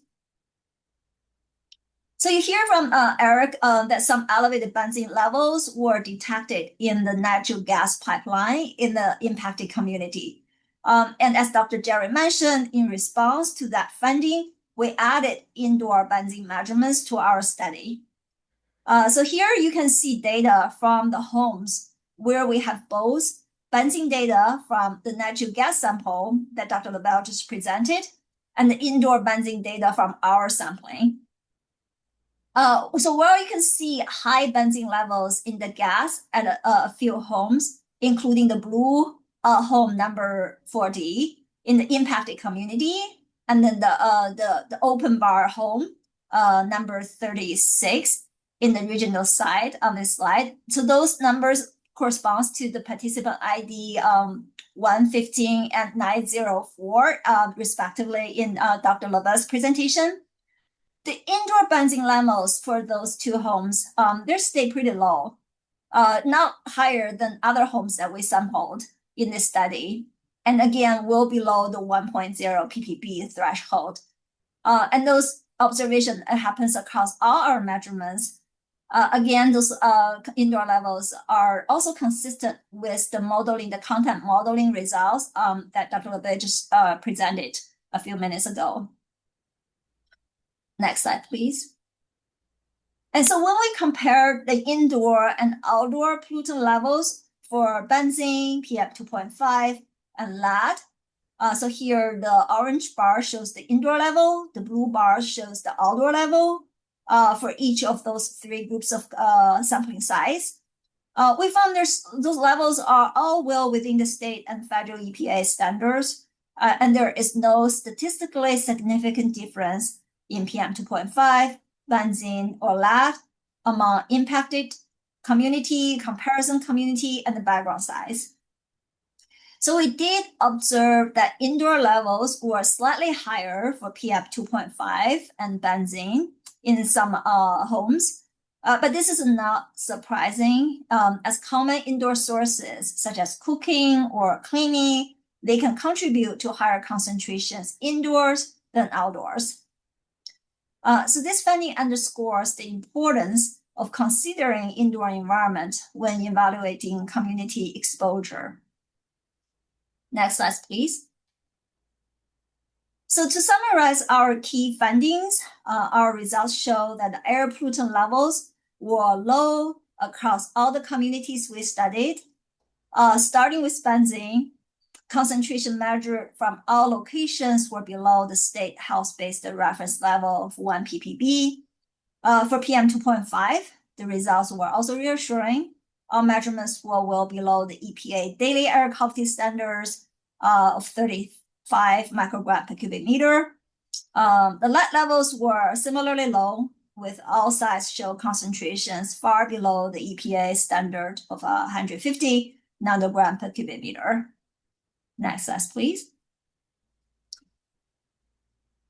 So then when we compare our results with data from South Coast monitoring sites across the Los Angeles region, we found that the benzene levels were within the typical range for this area. We did notice that the indoor concentrations were slightly higher than outdoor levels for both PM2.5 and benzene, and that's likely due to indoor sources, such as using gas stoves for cooking, or there are some other common sources for those pollutants, such as cleaning and other activities. Finally, when we compare results between the impacted communities, the comparison communities, and the regional background size, we found no statistically significant differences in those pollutant levels. While this is reassuring, it is always important to remember that low exposure does not necessarily mean zero risk, particularly for carcinogens such as benzene. Nevertheless, our data show no evidence of elevated or unusual risk in the impacted communities compared to the LA areas in general during our sampling periods, which is in the past year. Next slide, please. Finally, transparency is essential to our work. All those results have been summarized in the interactive community report available online at the study site. The individual report for each individual homes has already been sent back to homeowners. So this website also includes some easy to read summaries, some data visualizations, some contacts for both community members and decision makers. We hope those results could help the community and the governing bodies to make informed and evidence-based decisions moving forward. Thank you again for your partnership and for your continued support. I'm also happy to answer any questions you may have, and we'll pass it back to Lisa Bellin to facilitate Q&A. Thank you, Dr. Zhu. Do we have any questions in the room? We've got a few. Okay, we've got one here, and then we've got some online. Thank you. I'm just curious about the current consensus on the OEHA threshold for benzene. When was that last reviewed, and is that 1 part per billion agreed by the scientific community, or is there any daylight between how the scientific community would view that versus the regulatory community? That's a great question. So my understanding is that standards haven't been updated in recent years. I don't recall exactly when it was established. Maybe Dr. Jerry has better sense for that. But as Dr. Jerry mentioned, those house-based standards don't get regularly updated. Yeah, I think it was probably around 2011, 2012 that it was updated. It was a very extensive report. I read it, and compared to standards internationally, it's quite strict, the 1 part per billion. But you know, as emphasized by the World Health Organization, there's no safe level. Thank you. We have a question online. I wonder if there was any data factoring in wildlife. For instance, during the leak, I noticed there were no birds for a while. That's a Yeah, great we question, haven't but seen any I'm data like that. yeah, I would say I that's not really my area of expertise. Okay, thank you. Any other questions in the room? There's one more online. Right here. Melissa? So I think most of us have seen the gas monitoring profiles as it spikes over the course of several days. You'll see, you know, there are no leaks, and then there's a spike of a leak. But the air monitors that were put in at the homes, they're not in sync with that, right? They're sort of general air quality. So we're exposed during those spikes, but it's not reflected in the air monitor data. Thanks for that question, Dr. Zhu. Yeah. So our measurements, because we take the samples in from 2024 to 2025, it only reflects what's the air quality, what's the air level, pollutant levels during that sampling period. It didn't reflect the exposure levels when the blowout occurred. Yeah, and it's possible that these short-term spikes are occurring, and when we average that over the 2-week period, that we're not able to, it's not moving the average very much because they're very short-lived. I think that kind of relates to the next question online, so I'll read that and see if we need to circle back.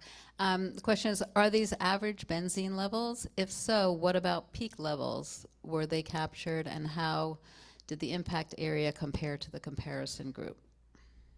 Yeah, that's a great question. I left out some details about how the samples were collected. So we use a diffusion tube to collect integrated samples over 2 weeks period.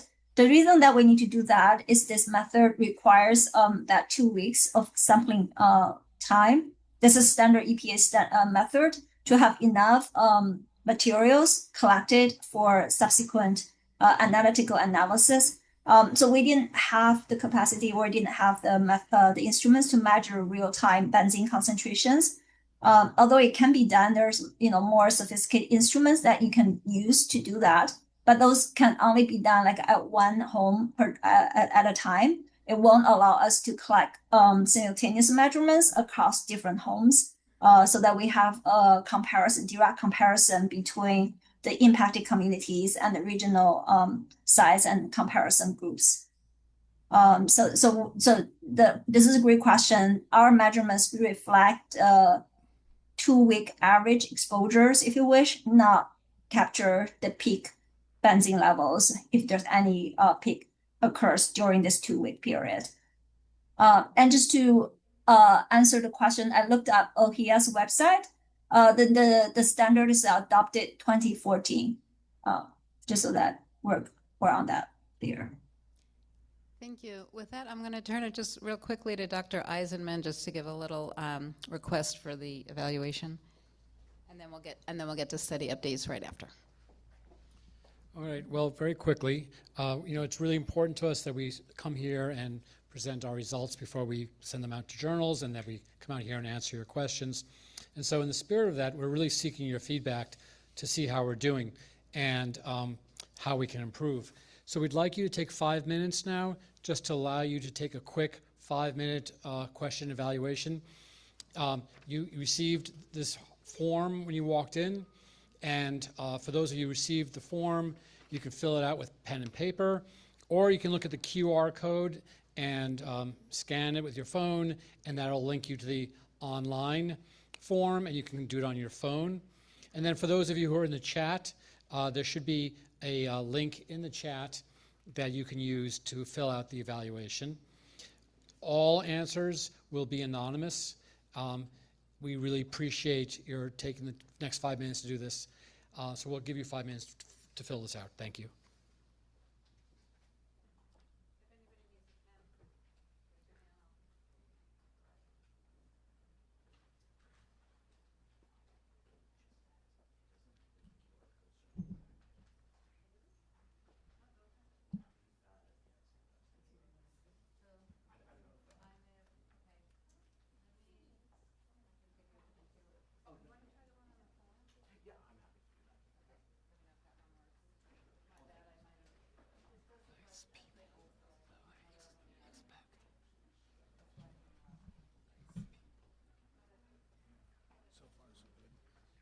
Okay, please use the QR code that's on the printed form, not the QR code that's on the slide. But the correct QR code will appear in the chat.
I was trying to get the...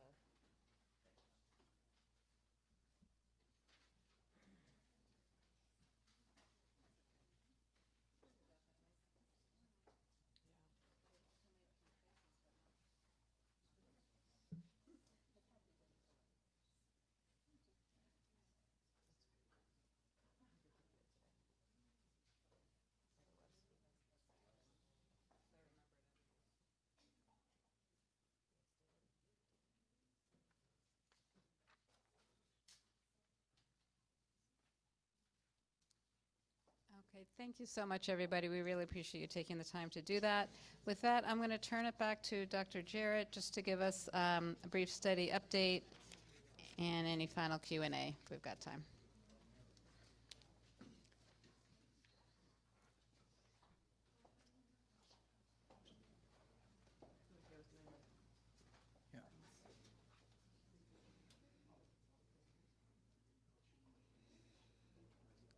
Okay, so we're almost at the end of our scheduled time, and of course, we'll stick around and talk and answer any further questions.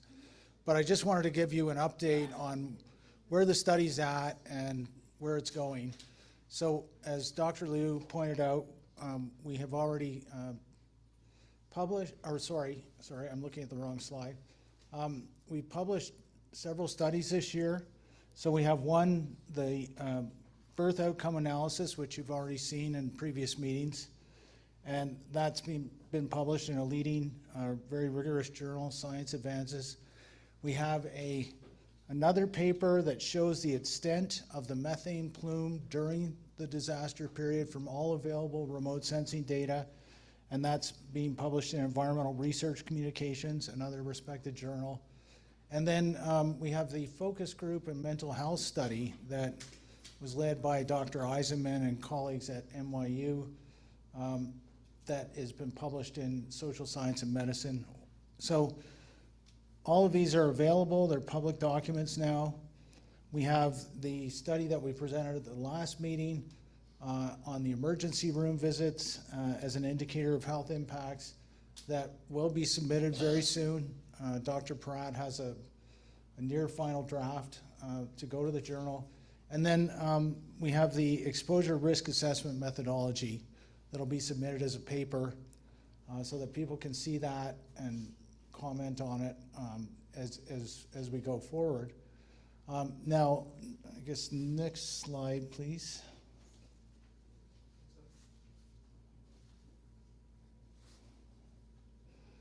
So we have a lot of things that are ongoing now. So the residential health survey is already underway, as Dr. Liu pointed out.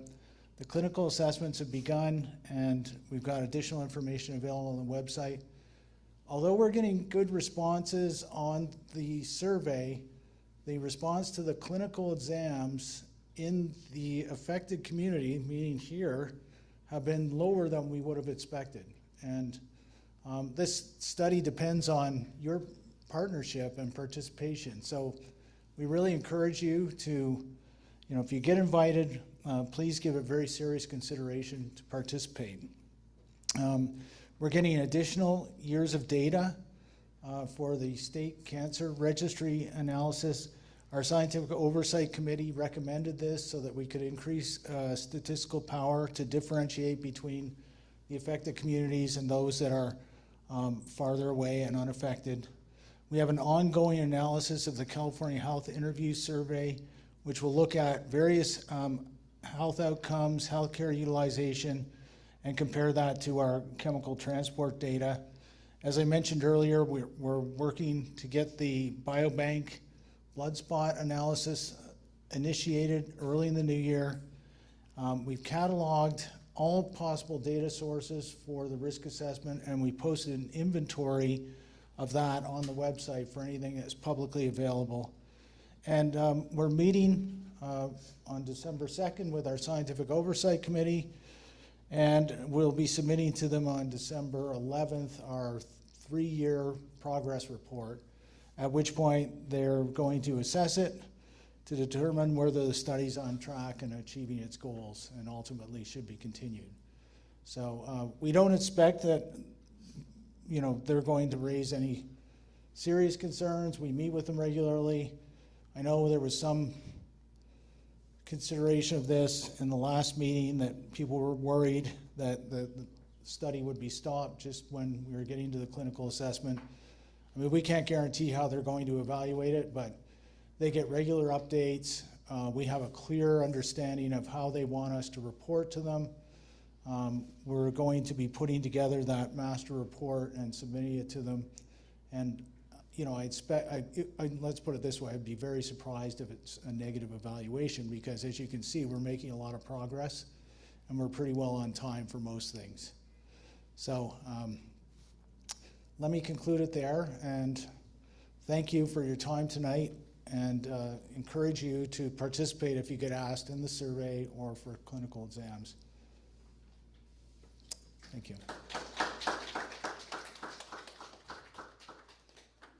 Are there any final questions before we conclude?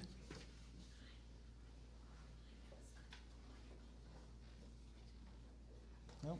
Okay, Lisa? Well, Dr. Jared, I don't know if you want to take a look. There's some comments in the online, from earlier. Here's a question about the update. Has the SOC expressed any concerns on the progress or path the UCLA team has operated or found to date? I don't think they've been concerned. They've certainly given us a lot of advice on how to make the study better and for changes and adjustments in the scientific direction. But that's what they're there for. So they're not expressing any concerns about the progress as far as I know. And yeah, so no, the peak, this is from Craig Galanti, the peak exposures during the venting for the leak were not captured during our assessment, but based on the really hard work that Dr. Battiati did going through a lot of documents, we do have the measurements that were supplied to us from the gas company.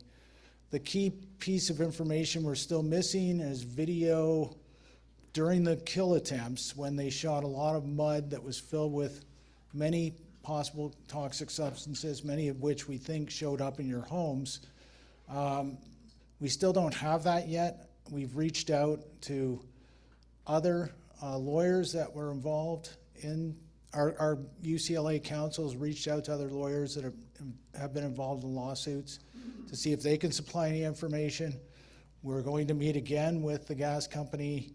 The Public Utilities Commission has said that they'll try to arrange that meeting, get cooperation for us. So we are still lacking some of the key information about those kill attempts, but we have pretty good information about the benzene levels that were close to the site. And Julie has one question. oh, Julie? 1 minute, we're going to grab a mic for you so everybody can hear. I know that you said you were meeting with the gas company and the Public Utility Commission. How do they get the benzene removed so it doesn't enter the pipes and I don't understand it. I don't, I'm a lay person scientifically, so I don't understand. I know that you're letting them know that it's an issue. What happens? Yeah, so as far as we know from our consultations with them, the scrubbing does not deal with benzene. It deals with toluene and hydrogen sulfide, perhaps some other trace elements. How do they, you use the term scrubbing. What, do they put something on the pipe to not allow it to go through? Does it, from the source of the wells? Yeah, so it comes in from the producers to the storage field, and before it goes out, it has to be in distribution level quality gas. So it's scrubbed at the plant site, at where the wells are? There is a plant, from what we understand, this is not well documented, but from our consultations with the Public Utilities Commission, it's treated at the site, and there are throughout the system other areas where it's about to go from the larger pipelines into residential areas where it's also scrubbed. What do other gas companies across the United States, internationally, do they all have that same problem, or have they learned how to scrub it so that it doesn't enter homes? It's not that I haven't heard about it ending up gas stoves in one's kitchen, but the point that it shouldn't be coming in and how can it be prevented.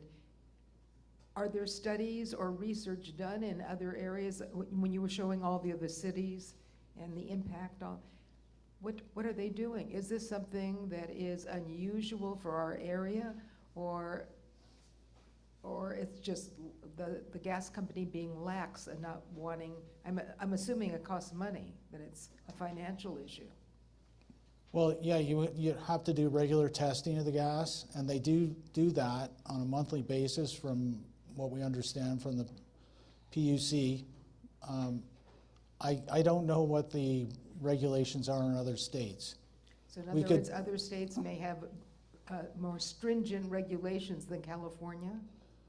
It's possible, but I don't know. We can check with our colleagues at PSE and get back to you on that, because they're much more attuned to what's going on in other Is jurisdictions. there something that individual homeowners can do, a contraption of some sort?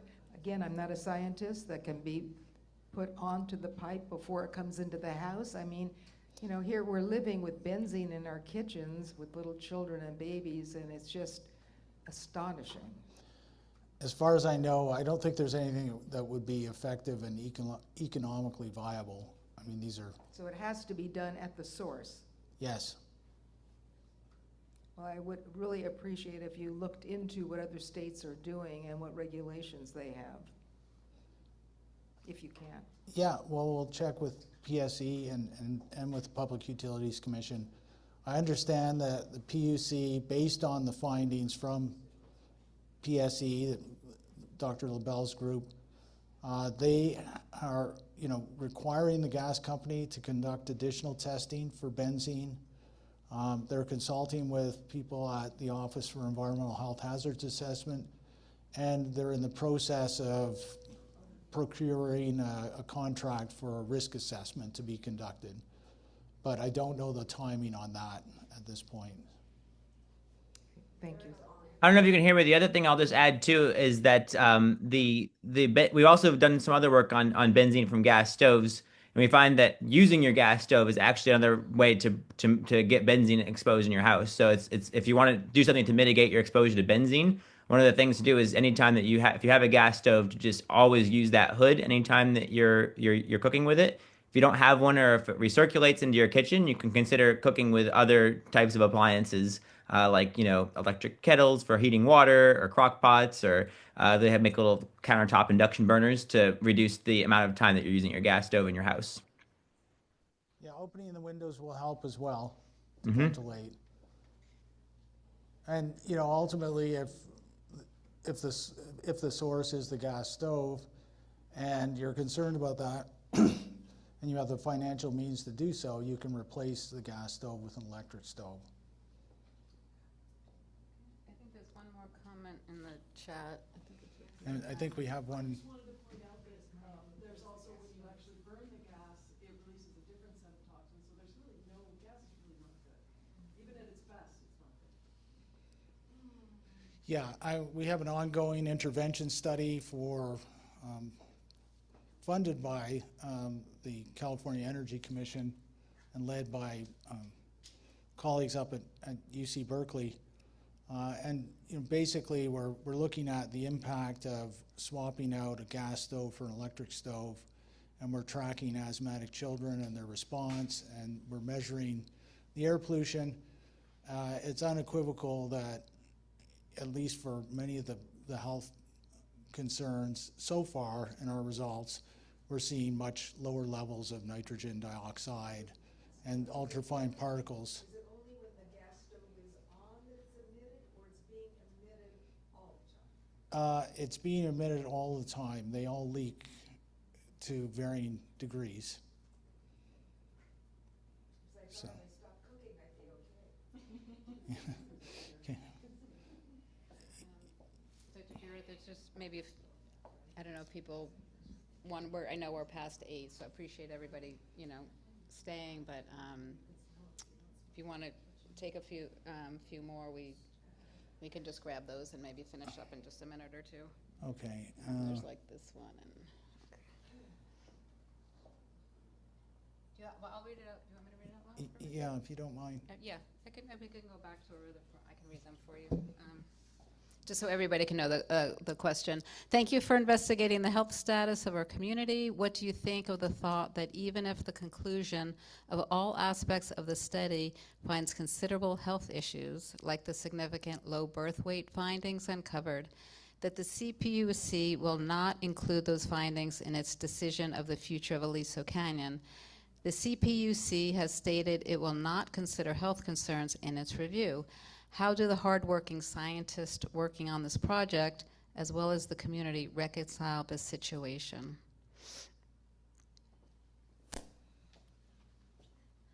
Well, I haven't heard that they've actually said that,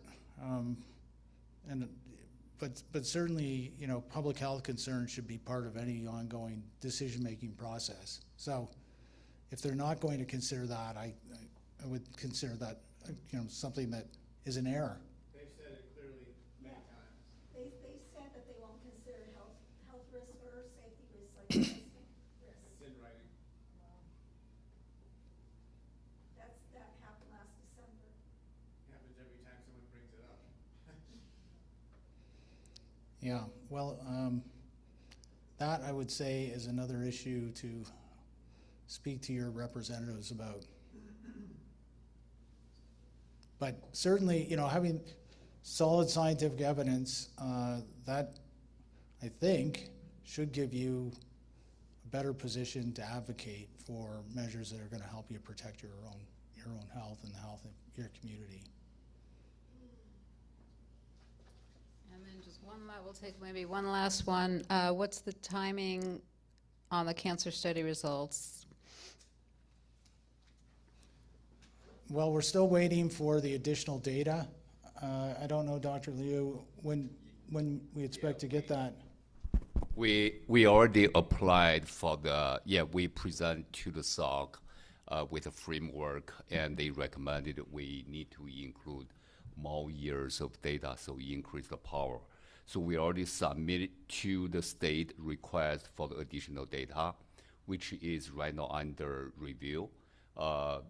We do not know exactly, how long this will take, but we will periodically actually remind them and follow up. Okay, now I said that was the last one, but I thought this other question was answered, but I think it's a little different. Are they scrubbing it up in Aliso Canyon close to our houses? Just a question about where it would be. Yeah, as far as I understand it, it is scrubbed as it leaves the facility, and then it's scrubbed at other locations before the larger pipelines go into residential areas. I don't know, it's not publicly available. We haven't been able to find that. We have maps of the pipelines. There's no public information that we've been able to find that talks about the scrubbing and where that occurs, or what it actually scrubs out. It's just from our consultations with the PUC that we have any information. So. Thank you again. Thank you again, everybody. Okay, thank you. Help us finish the food. There's a lot of food left over. Help us finish it. That'd be great.